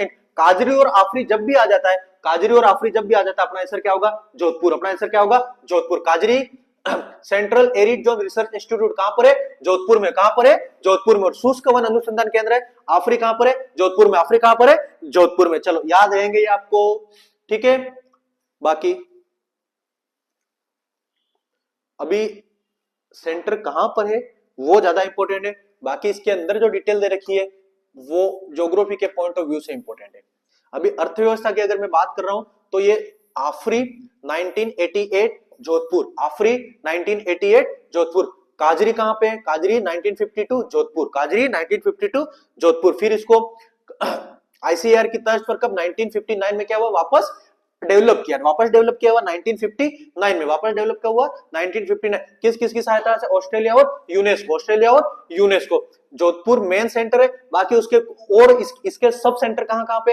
अपन बोलेंगे भुज गुजरात में, लेह लद्दाख में, बीकानेर में, जैसलमेर में, पाली और राजस्थान में 3 जगह। काजरी के राजस्थान में 3 जगह सेंटर है, बीकानेर, जैसलमेर, पाली। ठीक है, और बाकी लेह लद्दाख, भुज, गुजरात। ठीक है, याद रहेंगे आपको ये। काजरी और आफरी कहां पर है? काजरी और AFRI central arid zone research institute और ये शुष्क वन अनुसंधान संस्थान आफरी कहां पे? काजरी आफरी दोनों जोधपुर में। ये राष्ट्रीय सरसों अनुसंधान केंद्र कहां पे? भरतपुर में। राष्ट्रीय सरसों अनुसंधान केंद्र कहां पे? भरतपुर में। ठीक है। केंद्रीय ऊन विकास बोर्ड, केंद्रीय सेंट्रल वूल डेवलपमेंट बोर्ड की बात कर रहा हूं मैं ना, लेब की बात नहीं कर रहा हूं। ठीक है। बोर्ड कहां है? सेंट्रल ऊन विकास बोर्ड। सेंट्रल ऊन विकास बोर्ड कहां पे? जोधपुर में। कहां पे? जोधपुर में। सेंट्रल ऊन विकास बोर्ड कहां पे? जोधपुर में। ऊन से रिलेटेड में ट्रेनिंग इंस्टीट्यूट की जब हम बात करेंगे ना, प्रशिक्षण कहां पे होता है? तो जयपुर में होता है। प्रशिक्षण कहां पे? जयपुर में होता है। फिर इसी की ऊन से रिलेटेड अपन लेब की बात करेंगे तो उसका आंसर बीकानेर हो जाएगा। ठीक, तो याद रखना केंद्रीय ऊन विकास बोर्ड, केंद्रीय ऊन विकास बोर्ड कहां पे? जोधपुर में। कहां पे? जोधपुर में। स्थापना कब हुई? 1987। कार्यरत कब से? 1989 से। देखो के अबे बाकी फार्म के केंद्रीय राज्य फार्म, केंद्रीय राज्य फार्म कहां पर है? सूरतगढ़ में। कहां पे? सूरतगढ़ में। किसकी सहायता से स्टेबलाइज हुआ? यूएसएसआर। किससे से? यूएसएसआर। स्टेबलाइज कब हुआ? 15 अगस्त 1956। 15 अगस्त 1956। अब ये केंद्रीय शुष्क बागवानी संस्थान कहां पर है? बीकानेर में। केंद्रीय शुष्क बागवानी संस्थान कहां है? बीकानेर में। केंद्रीय शुष्क बागवानी संस्थान कहां है? बीकानेर। केंद्रीय भेड़ एवं ऊन अनुसंधान संस्थान कहां पर है? अविकानगर टोक। कहां है? अविकानगर टोक। केंद्रीय बकरी अनुसंधान संस्थान कहां पर है? अविकानगर टोक। अविकानगर टोक। मैंने क्या बोला था अभी? ऊन से रिलेटेड प्रशिक्षण संस्थान कहां आएगा? जयपुर में। कहां आएगा? जयपुर में। ठीक है, कहां आएगा? जयपुर में। और बोर्ड कहां था ऊन से संबंधित? जोधपुर में। बोर्ड कहां? जोधपुर में। प्रशिक्षण संस्था कहां? जयपुर में। भेड़ रोग अनुसंधान प्रयोगशाला कहां है? जोधपुर में। भेड़ रोग अनुसंधान प्रयोगशाला कहां है? जोधपुर में। ठीक है। राष्ट्र ये आपको सभी को लगभग याद रहता है। राष्ट्रीय बीजीय मसाला अनुसंधान केंद्र कहां पर है? तबीजी अजमेर। कहां है? तबीजी अजमेर। अब राजस्थान कुक्कुट अनुसंधान एवं प्रशिक्षण संस्थान मुर्गों से रिलेटेड आ रहा है। कहां है? अजमेर। कहां है? अजमेर। केंद्रीय कृषि अनुसंधान स्टेशन, केंद्रीय कृषि अनुसंधान स्टेशन कहां है? दुर्गापुरा जयपुर। कहां है? दुर्गापुरा जयपुर। केंद्रीय राज्य फार्म कहां है? जेतसर। कहां है? जेतसर गंगानगर। कहां है? जेतसर गंगानगर। बेर और खजूर का अनुसंधान केंद्र कहां है? बीकानेर। बेर और खजूर का अनुसंधान केंद्र कहां है? बीकानेर। बेल पालन कहां है? नागौर। कहां है? बेल से बेल कहां है सबसे ज्यादा फेमस? नागौरी बेल। बेल पालन केंद्र कहां है? नागौर में। केंद्रीय मैंने क्या बोला था? प्रयोगशाला लेबोरेटरी का आंसर क्या आएगा? बीकानेर। लेबोरेटरी। केंद्रीय ऊन परीक्षण प्रयोगशाला कहां है?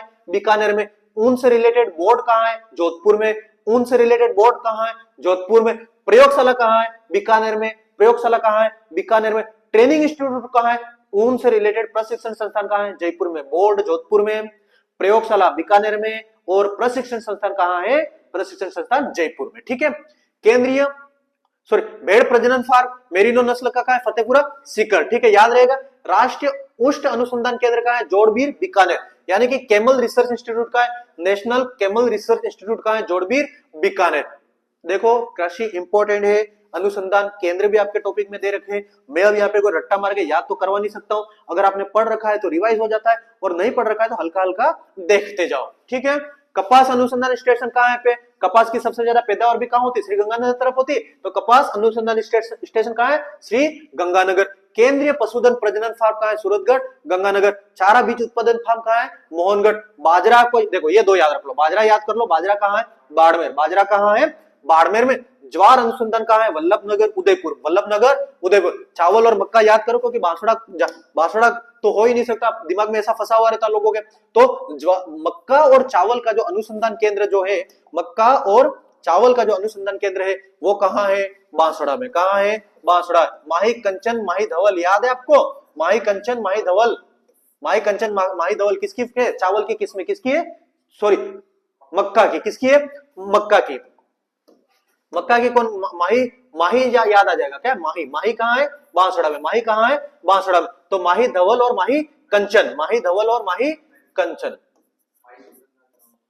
सुगंधा यानी कि सुगंध आती। माही सुगंधा। सुगंध आती। सुगंध किससे आती है? चावल से। सुगंध किससे आती है? चावल से। माही सुगंधा।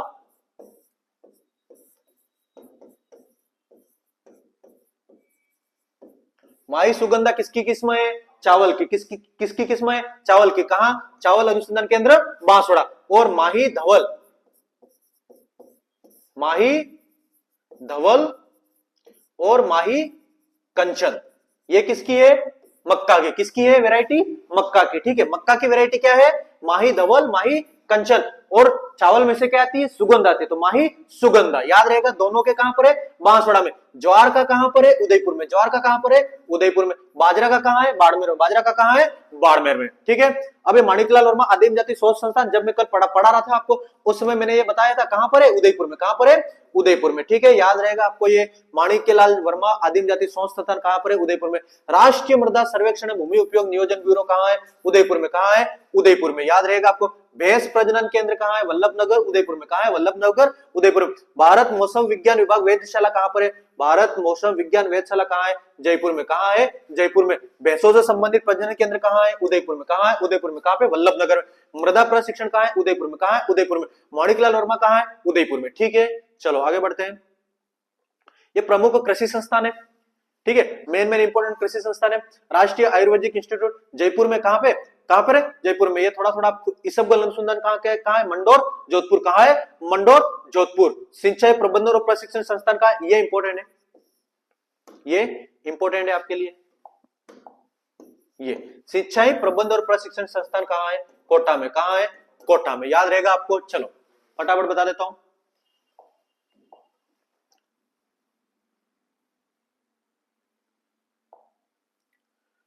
केंद्रीय इलेक्ट्रॉनिक्स अभियांत्रिकी अनुसंधान यानी कि सीरी कहां है, पिलानी, झुंझुनू।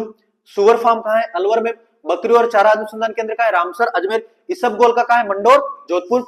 राष्ट्रीय कृषि अनुसंधान संस्थान कहां है, दुर्गापुरा, जयपुर। कहां है, दुर्गापुरा, जयपुर। चौधरी चरण सिंह राष्ट्रीय कृषि विपणन संस्थान मार्केटिंग के लिए संस्थान कहां है, जयपुर में। केंद्रीय शुष्क क्षेत्र बागवानी अनुसंधान कहां है, केंद्रीय शुष्क क्षेत्रीय बागवानी अनुसंधान संस्थान कहां है, बिचवाल, बीकानेर। सिंचाई वाली कहां है, कोटा। सिंचाई वाली कहां है, कोटा। बकरी विकास और चारागाह उत्पादन परियोजना रामसर, अजमेर।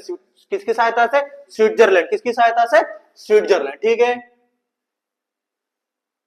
अब ये बहुत सारे केंद्र है, याद तो आपको हो तो अच्छी बात है, नहीं हो पाए कोई नहीं, पर अपन ने कोशिश करी कि पूरे पूरे अपन इसके अंदर क्या कर ले, इंक्लूड कर ले। ठीक है, हरित प्रजनन केंद्र कहां है, उदयपुर। कहां है, उदयपुर। भेड़ प्रजनन केंद्र कहां है, फतेहपुर सीकर। कहां है, फतेहपुर सीकर।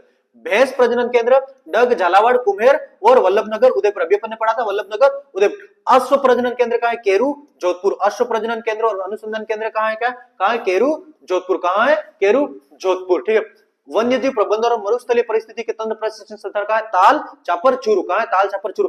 राजस्थान राज्य आयुष अनुसंधान केंद्र, आयुष अनुसंधान केंद्र याद कर लो, राजस्थान राज्य आयुष अनुसंधान केंद्र कहां है, अजमेर में। कहां है, अजमेर में। औषधीय पादपों के लिए कहां है, माउंट आबू, सिरोही। औषधीय पादपों के लिए कहां है, माउंट आबू, सिरोही। औषधीय पादपों के लिए कहां है, माउंट आबू, सिरोही। कृषि पारिस्थितिक पर्यटन और अंतरराष्ट्रीय पुष्प अनुसंधान केंद्र कहां है, माउंट आबू, सिरोही। एक तो क्या कहते हैं, औषधीय वाला, और एक पुष्प वाला। औषधि वाला, पुष्प वाला कहां पर है, आबू। कहां पर है, आबू। अब ये अपना क्या कहते हैं, राजस्थान में कृषि जलवायु क्षेत्र कितने प्रकार के हैं, 10 प्रकार के। कितने प्रकार के हैं, 10 प्रकार के। कितने प्रकार के, 10 प्रकार के। राजस्थान में कृषि जलवायु कितने प्रकार के हैं, 10 प्रकार के। कितने प्रकार के, 10 प्रकार के। सबसे बड़ा 1C है, सबसे बड़ा कौन सा है, 1C। और सबसे छोटा कौन सा है, 4B। सबसे छोटा कौन सा है, 4B। अब देखो 10 का डिस्कशन नहीं कर सकते, आप ये याद रख लो कि सबसे बड़ा 1C और सबसे छोटा 4B। सबसे छोटा 4B, सबसे छोटा 4B जिसमें कौन आता है, बांसवाड़ा डूंगरपुर। कौन सा था, बांसवाड़ा डूंगरपुर। ठीक है, ये अपना कृषि से रिलेटेड कुछ मुख्य मुख्य डाटा थे। अगला डाटा अपन जो वन रिपोर्ट है उसके रिलेटेड थोड़े से 5-10 मिनट में अपन स्टडी कर लेते हैं। ठीक है,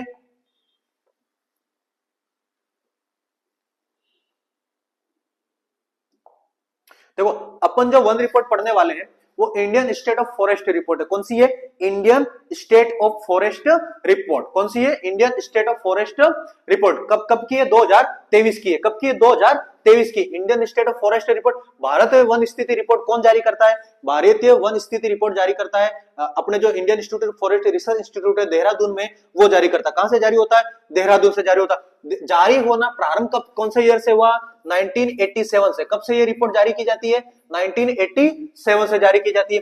कितने साल में जारी की जाती है, 2 वर्ष में एक बार। कितने साल में, 2 वर्ष में एक बार। ये 2023 वाली कौन से नंबर की थी, 18वीं नंबर की। कौन से नंबर की थी, आपके टॉपिक दे रखा है वन संपदा। क्या दे रखा है, वन संपदा, इसलिए इंपॉर्टेंट हो जाती है। वन संपदा, इसलिए इंपोर्टेंट हो जाती। 2023 वाली जो रिपोर्ट है Indian state of forest report कौन से नंबर की है? 18वें नंबर की। कौन से नंबर की है? 18वें नंबर की। कौन से नंबर की है? 18वें नंबर की। Indian state of forest report जो आ रही है वो कौन से साल से आ रही है? 1987 से। कब से आ रही है? 1987 से। कितने साल में एक बार? 2 वर्ष में एक बार। कितने वर्ष में एक बार? 2 वर्ष में एक बार। अब आपके लिए इसमें से कौन सा डाटा इंपॉर्टेंट है ना? कंपेयर आप अपन 2021-22 से जहां कंपेयर करना वहां कर लेंगे, लेकिन 2023 वाले में जो मेन जो अपना डाटा इंपॉर्टेंट है वो बता देता हूं मैं। अपना अभिलेखित जो टोटल वन है, टोटल अभिलेखित वन कितना है? 32,869 वर्ग किलोमीटर। कितना है? 32,869 वर्ग किलोमीटर। और टोटल क्षेत्रफल का कितना है? 9.60%। कितना है? 9.60%। वृद्धि हुई या कमी हुई? अपन बोलेंगे वृद्धि हुई। क्या हुई? वृद्धि हुई। वन क्षेत्र अभिलेखित वन टोटल कितना है? अपन बोलेंगे 32,869। कितना है? 32,869 वर्ग किलोमीटर। परसेंटेज में बोला जाएगा तो 9.60%। कितना? 9.60%। कितना? 9.60%। अभिलेखित वन क्षेत्र 32,869। कितना? 32,869 square kilometre. 32,869 square kilometre. Percentage में 9.60। परसेंटेज में 9.60। कमी या वृद्धि? वृद्धि। कमी या वृद्धि? वृद्धि। कितने परसेंट की वृद्धि? 0.01% की वृद्धि। और कितने? 6 वर्ग किलोमीटर की। 6 वर्ग किलोमीटर की। अब एक आता है वृक्षावरण आता है। क्या आता है? वृक्षावरण आता है। एक आएगा आपके वनावरण आएगा, और एक इन दोनों को मिला के वनावरण प्लस वृक्षावरण आएगा। ठीक है, इसको अलग कर दो। ठीक है, इसको अलग कर दो आप, इसको अलग करो।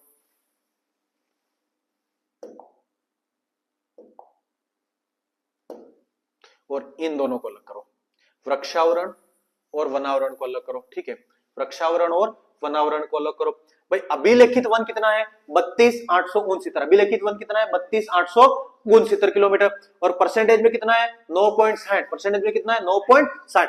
अब वृक्षावरण और वनावरण पढ़ेंगे। क्या पढ़ेंगे? वृक्षावरण और वनावरण पढ़ेंगे। वृक्षावरण कितना है? 10,841.12। कितना है? 10,841.12। परसेंटेज में कितना है? 3.16। परसेंटेज में कितना है? 3.16। वनावरण की बात करी जाएगी 4.84 या 83। 4.83 या 84। 4.83 या 84। ये किसमें? परसेंटेज में। किसमें? परसेंट। भाई वृक्षावरण राजस्थान में कितना है? अपन बोलेंगे 10,841.12। कितना है? 10,841.12।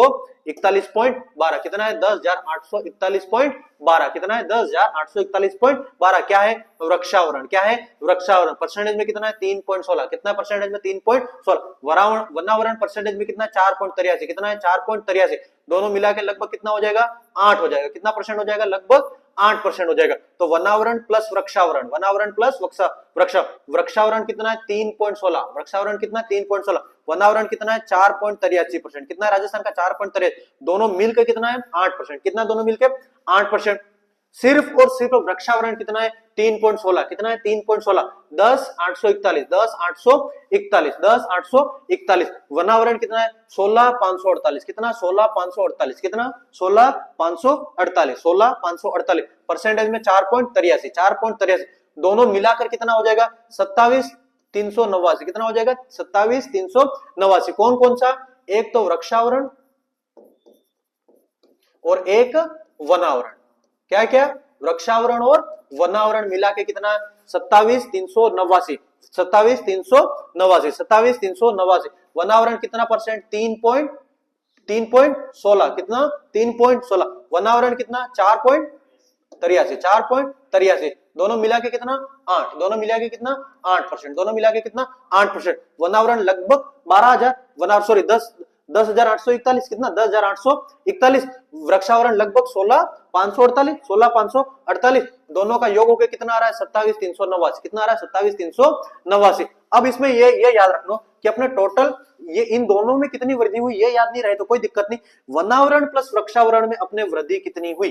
394.46 वर्ग किलोमीटर की अपने क्या हुई है? वृद्धि हुई है। कितनी वृद्धि? 394.46 वर्ग किलोमीटर की क्या हुई है? वृद्धि हुई है। किसमें? वनावरण प्लस वृक्षावरण में। वन प्लस वृक्ष में। किसमें? वन प्लस वृक्ष में कितनी वृद्धि हुई? 394.40 कितनी हुई? 394.40 वर्ग किलोमीटर की क्या हुई है? वृद्धि हुई। सिर्फ वृक्षावरण की वृद्धि की बोलेंगे तो 4.61%। कितनी? 4.61% की क्या हुई है? वृद्धि हुई। वनावरण में कमी हुई है। वनावरण में क्या हुई है? कमी हुई है। वनावरण में क्या हुई है? कमी हुई है। ठीक है, चलो आगे बढ़ते हैं। अब टॉप जो दो डिस्ट्रिक्ट आप पढ़ लो कि अधिकतम वनावरण वाला जिला कौन सा है? परसेंटेज है ना, परसेंटेज अधिकतम वनावरण किसका है? उदयपुर में। उदयपुर का किसका है? उदयपुर का किसका है? उदयपुर का है। किसका है? उदयपुर का। देखो परसेंटेज में टॉप किसका है? उदयपुर। और ऐसे एरिया वाइज कौन है? उदयपुर। तो उदयपुर अपना एरिया वाइज और परसेंटेज वाइज दोनों में क्या है? टॉप है। दोनों में क्या है? टॉप है। कौन सा डिस्ट्रिक्ट टॉप पर है? सबसे ज्यादा वनावरण वन, सबसे ज्यादा वन कौन से जिले में? अपन बोलेंगे उदयपुर में। कौन से जिले में? उदयपुर में। अब परसेंटेज वाइज सेकंड रैंक पे कौन आता है? प्रतापगढ़। कौन आता है? प्रतापगढ़। तो परसेंटेज में उदयपुर और प्रतापगढ़। कौन सा? उदयपुर और प्रतापगढ़। लेकिन एरिया वाइज जब बात आती है, तो जब एरिया वाइज बात आती है तो एरिया वाइज में उदयपुर के बाद कौन आ जाएगा? अलवर। उदयपुर के बाद कौन आ जाएगा? अलवर। ये ज्यादा आपसे याद ना हो तो दो याद रखना। परसेंटेज में टॉप पे कौन है? उदयपुर प्रतापगढ़। कौन? उदयपुर प्रतापगढ़। कौन? उदयपुर प्रतापगढ़। कौन? उदयपुर प्रतापगढ़। और किलोमीटर में बोला जाए तो उदयपुर अलवर। उदयपुर अलवर। ठीक है, अब अपन ने क्या मैक्सिमम वाले पढ़ लिए, अब अपन क्या करते हैं? मिनिमम वाले दो के बारे में पढ़ लेते हैं। ठीक है, न्यूनतम सबसे कम किसका है परसेंटेज में? चूरू का। सबसे कम किसका परसेंटेज में? चूरू का। सबसे कम किसका परसेंटेज में? चूरू का। परसेंटेज वाले बात कर रहे हैं अपन। ठीक है, सबसे कम परसेंटेज में चूरू, उसके बाद जोधपुर। चूरू जोधपुर। सबसे कम परसेंटेज में किसका है? चूरू का। किसका है? चूरू का। उसके बाद किसका है? जोधपुर का। किसका है? जोधपुर का। देखो, और न्यूनतम भी किसका है? एरिया वाइज किसका है? चूरू का। एरिया वाइज किसका है? चूरू का। एरिया वाइज किसका है? चूरू का। और एरिया वाइज कम किसका है? हनुमानगढ़। एरिया वाइज कम किसका है? हनुमानगढ़ का। परसेंटेज वाइज अगर अपन देखें तो Churu Jodhpur. Percentage wise Churu Jodhpur. Churu Jodhpur. Area wise Churu Hanumangarh. Churu Hanumangarh. Churu Hanumangarh. ठीक है, ये एक तो आपको ये दो याद रखने। देखो मैक्सिमम कौन कौन परसेंटेज वाइज में कौन आ जाएगा? उदयपुर प्रतापगढ़। उदयपुर प्रतापगढ़। और एरिया वाइज कौन आ जाएगा? उदयपुर अलवर। उदयपुर अलवर। परसेंटेज वाइज सबसे कम कहां पे? चूरू जोधपुर। चूरू जोधपुर। एरिया वाइज सबसे कम कहां पे? चूरू हनुमानगढ़। चूरू हनुमानगढ़। चूरू हनुमानगढ़। ये आपको क्या करने? याद रखने हैं। क्या करने? आपको याद रखने हैं। वनावरण प्लस वृक्षावरण दोनों मिला के कितना परसेंट? 8%। कितना परसेंट? 8। वृद्धि कितनी हुई? 394 स्क्वायर किलोमीटर। कितनी वृद्धि हुई? 394 स्क्वायर किलोमीटर। ठीक है, याद रहेगा, याद रहेगा, याद रखो, रखना पड़ेगा। नहीं रहे तब भी याद रखना पड़ेगा। अब वृद्धि वाला ये सर्वाधिक वृद्धि वर्ग किलोमीटर में सीकर में हुई है और सबसे कमी कहां पर हुई है? 12 में। सबसे ज्यादा कमी कहां पर आई है? 12 में। और सबसे ज्यादा वृद्धि कहां हुई है? सीकर में। अब ये थोड़ा सा झाड़ियों का देख लो, कभी कभी झाड़ियों से रिलेटेड भी पूछ लिया जाता है। सर्वाधिक झाड़िया क्षेत्र जो देखो, राजस्थान के कुल भौगोलिक क्षेत्रफल में झाड़ियां कितनी है?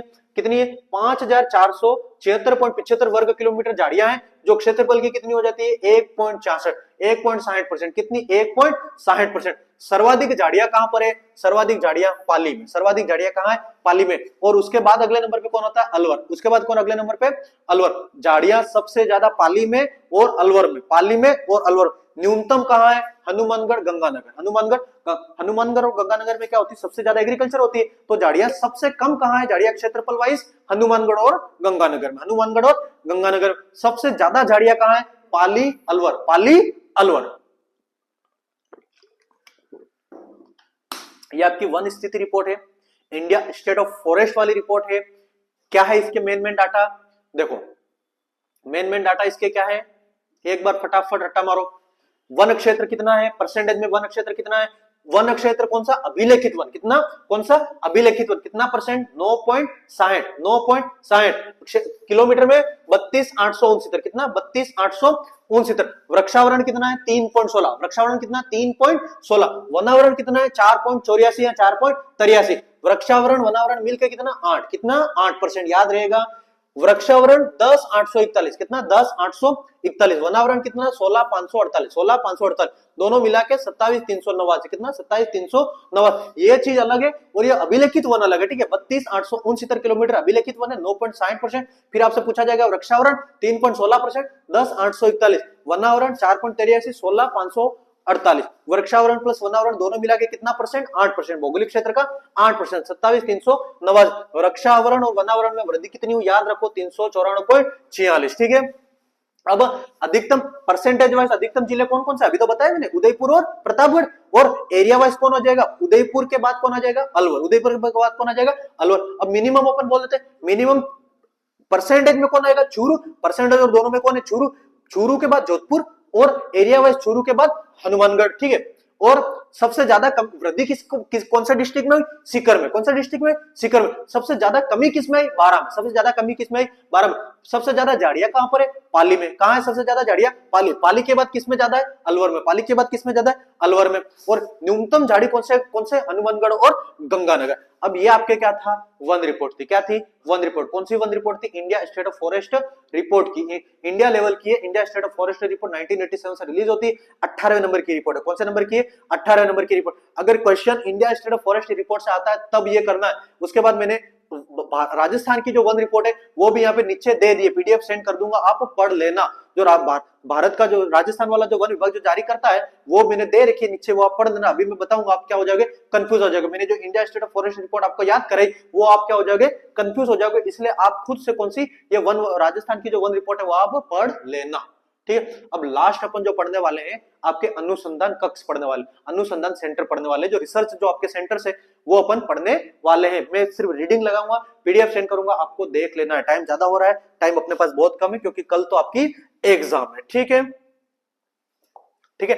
अपन जो आपके मेन जो रिसर्च सेंटर है उनकी बात कर लेते हैं। जो आपके राजस्थान में जो अपना जो मेन रिसर्च सेंटर है उनकी बात कर लेते हैं। श्री गंगानगर में कौन कौन सा रिसर्च सेंटर है, श्री गंगानगर में एक तो अपन ने बोला था कपास सबसे ज्यादा कहां होती है, गंगानगर में, तो कपास सुधार परियोजना केंद्र, राष्ट्रीय खाद्य तेल मिशन प्रबंधन फार्म, ये कृषि अनुसंधान उप केंद्र कहां है, हनुमानगढ़। इतना इंपॉर्टेंट नहीं है, यहाँ पे गंगानगर में हनुमानगढ़ में आ गया, इतना इंपॉर्टेंट नहीं। अपन ने क्या बोला था, केंद्रीय कृषि फार्म कहां है, सूरतगढ़ में। केंद्रीय कृषि फार्म ज्यादा इंपॉर्टेंट है, रशिया की सहायता से स्टेबलाइज हुआ था, किसकी सहायता से, रशिया की सहायता से स्टेबलाइज 1958। केंद्रीय कृषि फार्म 1956, केंद्रीय कृषि फार्म सूरतगढ़, केंद्रीय कृषि फार्म सूरतगढ़। बाग उत्पादन और प्रदर्शन क्षेत्रीय स्टेशन, क्या अपन को यहाँ पे इस वाले में क्या याद करना है, एक तो अपन को याद रखना है केंद्रीय शुष्क फार्म कहां है, केंद्रीय कृषि फार्म कहां है, सूरतगढ़ में, कहां है, सूरतगढ़ में। कपास सुधार परियोजना कहां है, सूरतगढ़ में, कहां है, सूरतगढ़ में, मतलब सूरतगढ़ यानी कि श्रीगंगानगर, ठीक है। चलो आगे बढ़ते हैं। बीकानेर में कौन कौन सा है, केंद्रीय शुष्क बागवानी संस्थान, क्या है, केंद्रीय शुष्क बागवानी संस्थान, क्या है, केंद्रीय शुष्क बागवानी संस्थान, कहां है, बीकानेर में। राष्ट्रीय ऊंट, अभी एग्रीकल्चर वाला पढ़ रहे थे उसमें भी ये अनुसंधान अपन ने रिपीट किए थे, फिर अभी यहाँ फिर से रिपीट करें। राष्ट्रीय ऊंट अनुसंधान केंद्र है जोड़बीर बीकानेर, जोड़बीर कहां पे, बीकानेर में। राष्ट्रीय अश्व अनुसंधान केंद्र है जोड़बीर, यानी कि राष्ट्रीय ऊंट और राष्ट्रीय अश्व, राष्ट्रीय ऊंट और अश्व अनुसंधान केंद्र जोड़बीर बीकानेर।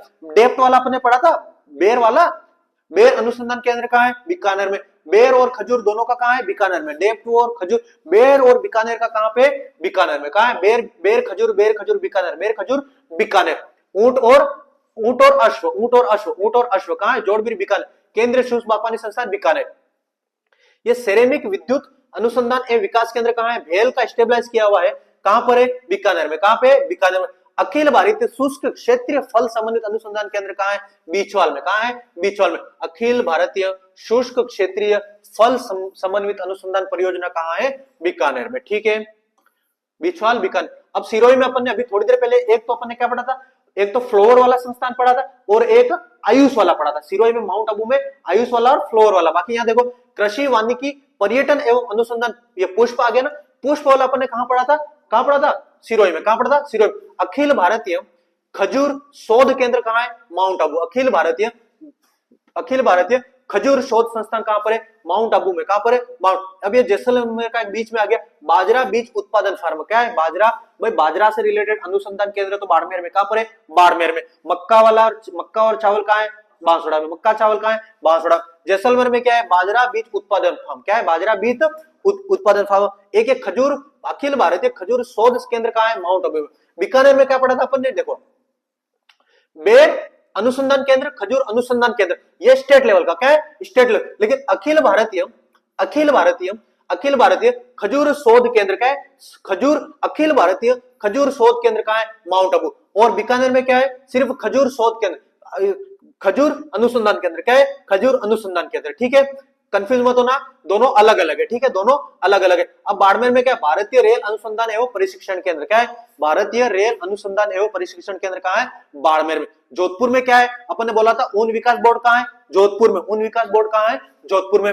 भेड़ रोग अनुसंधान प्रयोगशाला कहाँ है, प्रयोगशाला कहाँ है, भेड़ों वाली कह रहा हूं, ऊन की प्रयोगशाला फिर से बता रहा हूं, ऊन की प्रयोगशाला बीकानेर में, ऊन की प्रयोगशाला बीकानेर में। केंद्रीय ऊन विकास बोर्ड जोधपुर में। प्रशिक्षण संस्था ऊन की पूछी जाए तो जयपुर, प्रशिक्षण संस्थान जयपुर।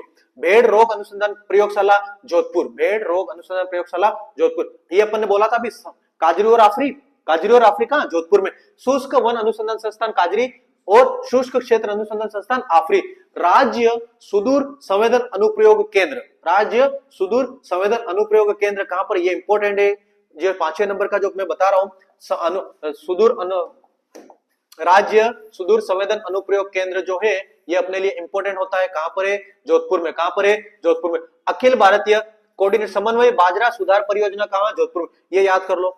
इसबगोल अनुसंधान केंद्र कहां है, जोधपुर में। कहां है, जोधपुर में, याद रहेगा आपको। सुदूर संवेदन केंद्र कहां है, जोधपुर में। कहां है, जोधपुर में।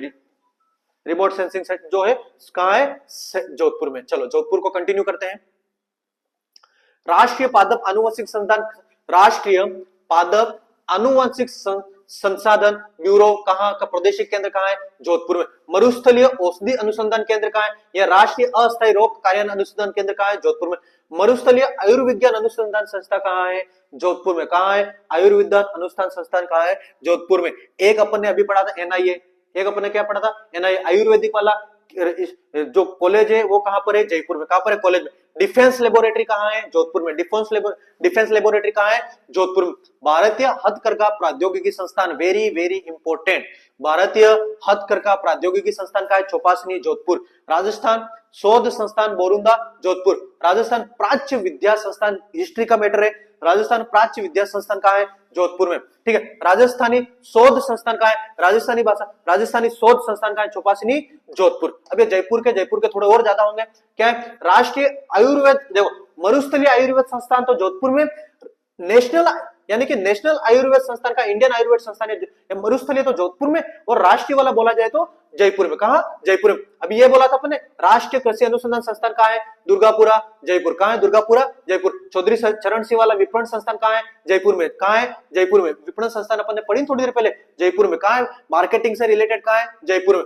भेड़ एवं ऊन प्रशिक्षण संस्थान, मैंने बोला ट्रेनिंग वाला कहां पर आएगा, जयपुर में। कहां आएगा, ट्रेनिंग। आयुर्वेद केंद्रीय अनुसंधान संस्थान, आयुर्वेद केंद्रीय अनुसंधान संस्थान का है, जयपुर में। हस्तशिल्प कागज राष्ट्रीय संस्थान का है, सांगानेर, जयपुर। हस्तशिल्प कागज राष्ट्रीय संस्थान का है, सांगानेर, जयपुर। जयपुर को और आगे करते हैं। इंफॉर्मेशन एंड कम्युनिकेशन विकास यानी कि इंफॉर्मेशन टेक्नोलॉजी से रिलेटेड सेंटर कहां है, जयपुर में। कहां है, जयपुर में। भारत रत्न एवं आभूषण संस्थान कहां है, जयपुर में। कहां है, जयपुर में। भारतीय शिल्प एवं डिजाइन संस्थान कहां है, जयपुर में। कहां है, जयपुर में। अब भरतपुर में क्या है, भरतपुर में एक तो अपन ने पढ़ा था सरसों अनुसंधान केंद्र, कौन सा, सरसों अनुसंधान केंद्र कहां है, भरतपुर में। और राई अनुसंधान केंद्र कहां है, भरतपुर में। अपन ने बोला था सरसों राई में भारत की राजस्थान की रैंक क्या है, 1। क्या है, रैंक 1, प्रोडक्शन में रैंक क्या है, 1। राई अनुसंधान केंद्र और सरसों अनुसंधान केंद्र कहां पर है, भरतपुर में। कहां पर है, भरतपुर में। भरतपुर साइड सबसे ज्यादा प्रोडक्शन भी होता है इसका, तो राई और सरसों में हम नंबर 1 पे हैं। और किसमें नंबर 1, क्या क्या थी, ग्वार में भी हम नंबर 1 थे।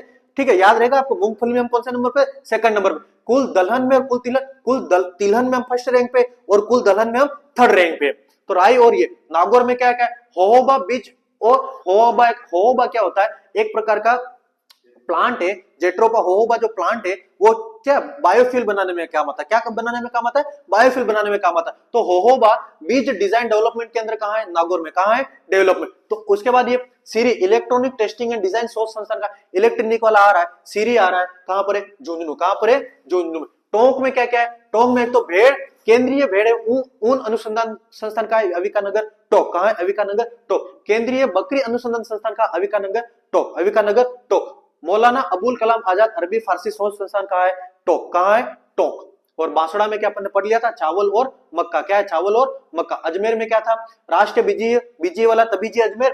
राजस्थान राज्य आरआरटीआई कहां है, अजमेर। कुकुड़ प्रबंधन मैंने बताया था कहां है, अजमेर, ब्यावर। ठीक है, अजमेर में। केंद्रीय भैंस पंजीयन यूनिट, ये इंपॉर्टेंट है, ब्यावर।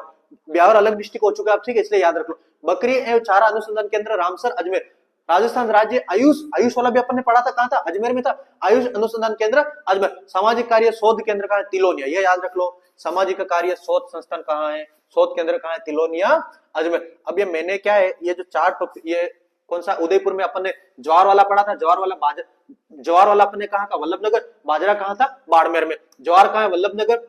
राजस्थान राज्य शैक्षिक अनुसंधान प्रशिक्षण परिषद कहां है, उदयपुर। माणिक्यलाल वर्मा, उदयपुर पढ़ लिया अपन ने। मृदा वाला अपन ने सेंटर पढ़ा कहां, उदयपुर में पढ़ लिया अपन ने। और बेस प्रजनन अपन ने पढ़ा कहां, वल्लभनगर। मत्स्य सर्वेक्षण अनुसंधान कहां पढ़ा अपन ने, वल्लभनगर, उदयपुर, ठीक है। चलो ये मेन आपके क्या है, एक रिसर्च सेंटर से जो आपके अनुसंधान केंद्र करके जो सामान्य राजस्थान के सामान्य ज्ञान जो आपके टॉपिक है उसके अंदर आपके क्या दे रखा है। तो अपन ने इस मैराथन क्लास में, मुझे पता है आपके पल्ले बहुत ही कम पड़ा होगा, मैं बहुत अच्छे से जानता हूं, क्योंकि ये वो डाटा है जो बच्चा याद कर करके थक जाता है, फिर भी याद नहीं होता है। परंतु फिर भी अपन ने क्या किया है कि ये जितने भी इंपॉर्टेंट मेन जो डाटा थे, मेरा मानना इसमें से क्वेश्चन आएंगे आपके 4-5 क्वेश्चन आ सकते, सीधे सीधे आ सकते, घुमा फिरा के आ सकते, लेकिन इन टॉपिकों से आपके क्वेश्चन आएंगे। ये आपके मेन डाटा है, जो मेन डाटा जितने भी हो सकते हैं, तो उनको अपन ने यहाँ पे क्या किया था, इंक्लूड किया था। तो अब आपको आज लगभग मेरे हिसाब से आपका चतुर्थ श्रेणी का क्या आने वाला, परिणाम आने वाला है। परिणाम चाहे जो भी रहे चतुर्थ श्रेणी का, आपको रीट की एग्जाम में इस चतुर्थ श्रेणी के परिणाम से प्रभावित नहीं होना है।